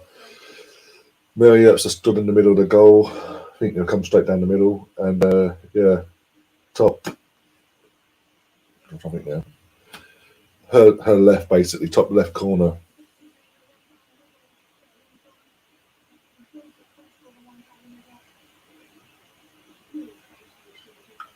Who's taking for us? Chloe Kelly. No pressure, love. She didn't move down. She just stood there. She's just expected to come towards her. She's like, fuck. Doesn't normally do that, to be fair. Chloe Kelly, though, to win it, to put us through to the Saturday's quarter final. There we go. Hop, skip and a jump. Bang, done, dusted. We are through by the skin of our teeth. Got out of jail yet again. Thank the Lord. But at the same time, please start learning from your mistakes, guys. Please wake up. We cannot go through this tournament. We just can't go through this tournament playing like that. You cannot expect us to win this tournament when we play like this. Be this the final wake-up call they need.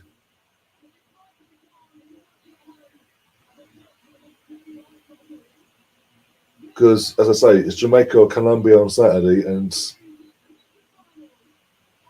that's going to be another tough game, I'm sorry to say. But we're through.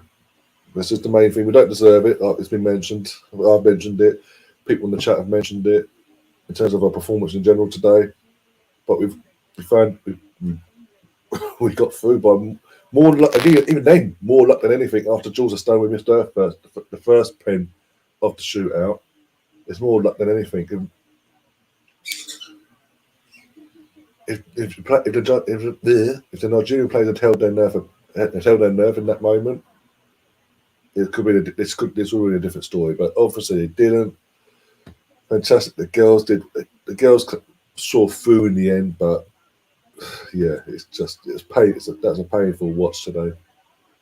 Not the Monday morning I was expecting to get off to. But scrape through and exactly. totally undeserved in terms of the grand scheme of things of the match, but that's what happens goes to pens, and it was so obvious you're playing for it. In terms of the last that half hour of extra time, we let the Jew have the ball too much, and we were playing for pens, and I don't get why. Because even with 10 players, we had good enough players that could have got us out of that mess in actual playing time wise. But hey, it is what it is. We move on to Saturday now, and that's an even earlier kickoff. Today was early kickoff at 8:30. Saturday is an 8 o'clock kickoff. So what's that? 8, 9.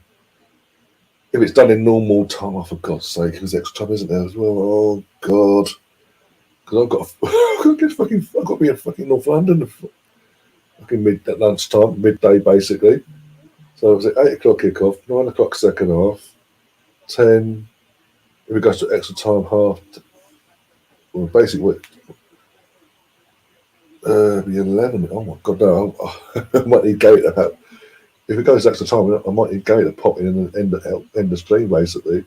If that's the case, that could be interesting. Oh God, Gary, can you wake up early, please, just to help me out with a hole? Because England are playing crap against Colombia or Jamaica respectively. I'm praying now that they wake up now and they kick on. And whoever we get, Colombia or Jamaica, we just put to the sword in normal 90 minutes then. Because I'm not breaking my neck to get to the Emirates. Just because the girls can't do their job on the pitch in 90 minutes.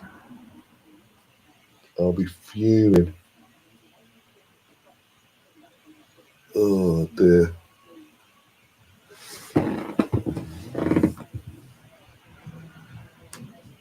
Good to see Mary Earps give Leicester Plumtree a good hug, yeah.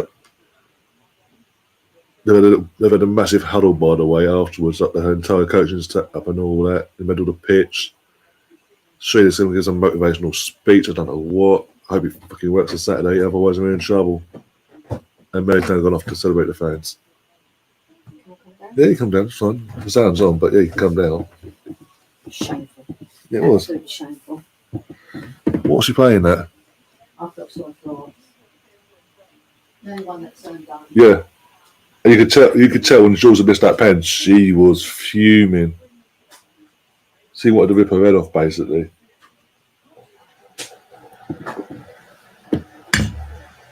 Absolutely even move on one of them. Yes, she just stood there, didn't bother moving. No. I thought, oh my.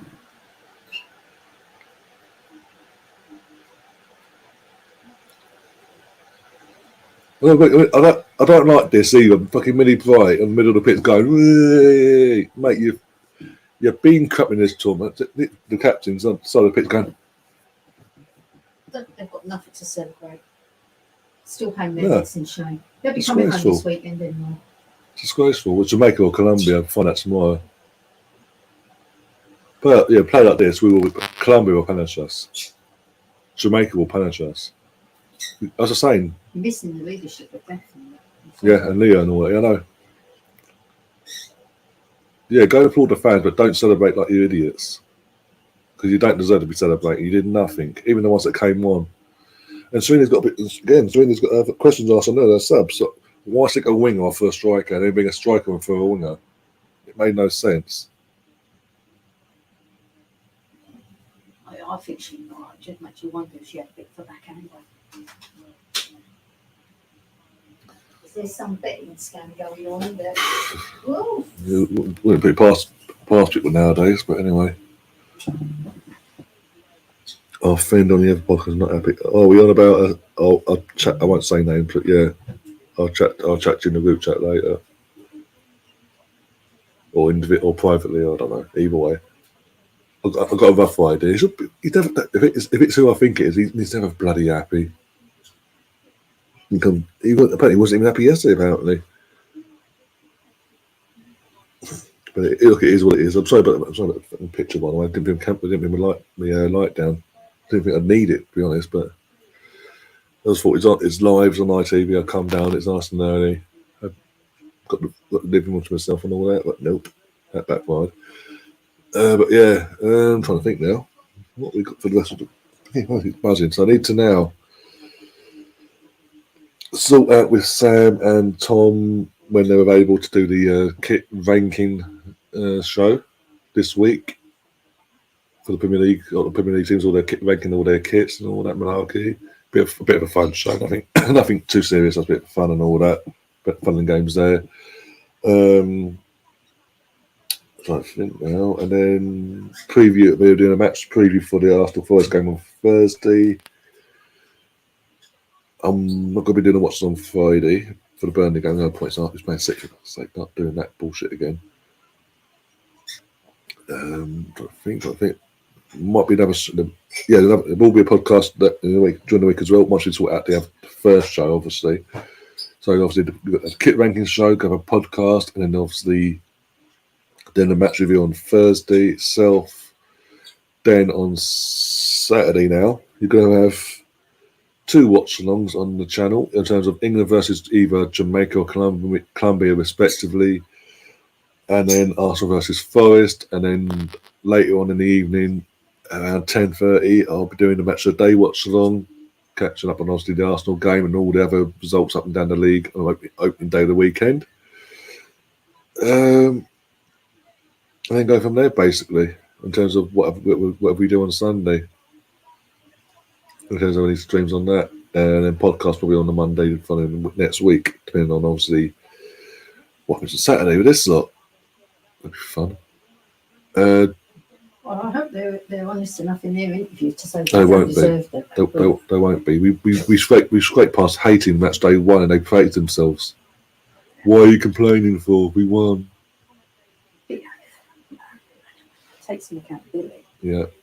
Also, Australia versus Denmark is about to get underway. If anyone wants to watch that game as well, and I think it's on ITV. I think. I don't know if it's on. Are they going straight? Is it on BBC as well? What's it? I'm going straight to the game. We're going straight to it.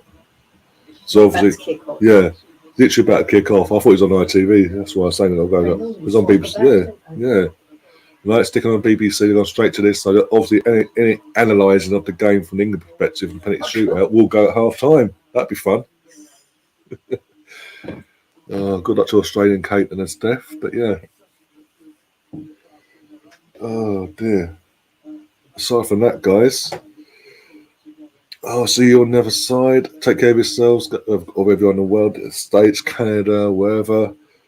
Obviously, have a good evening, afternoon, or morning, and we'll see you soon, as always. Oh, as I say, that Tom pops in. Where have you been? I won't make the kit show mental right now. Right? So, okay, no worries. I'll chat to you later about that. Yeah, take this down the scoreboard. It's pointless put the scoreboard on for that game. But I'll see you soon, and as always, up the Arsenal. Come on, you guys.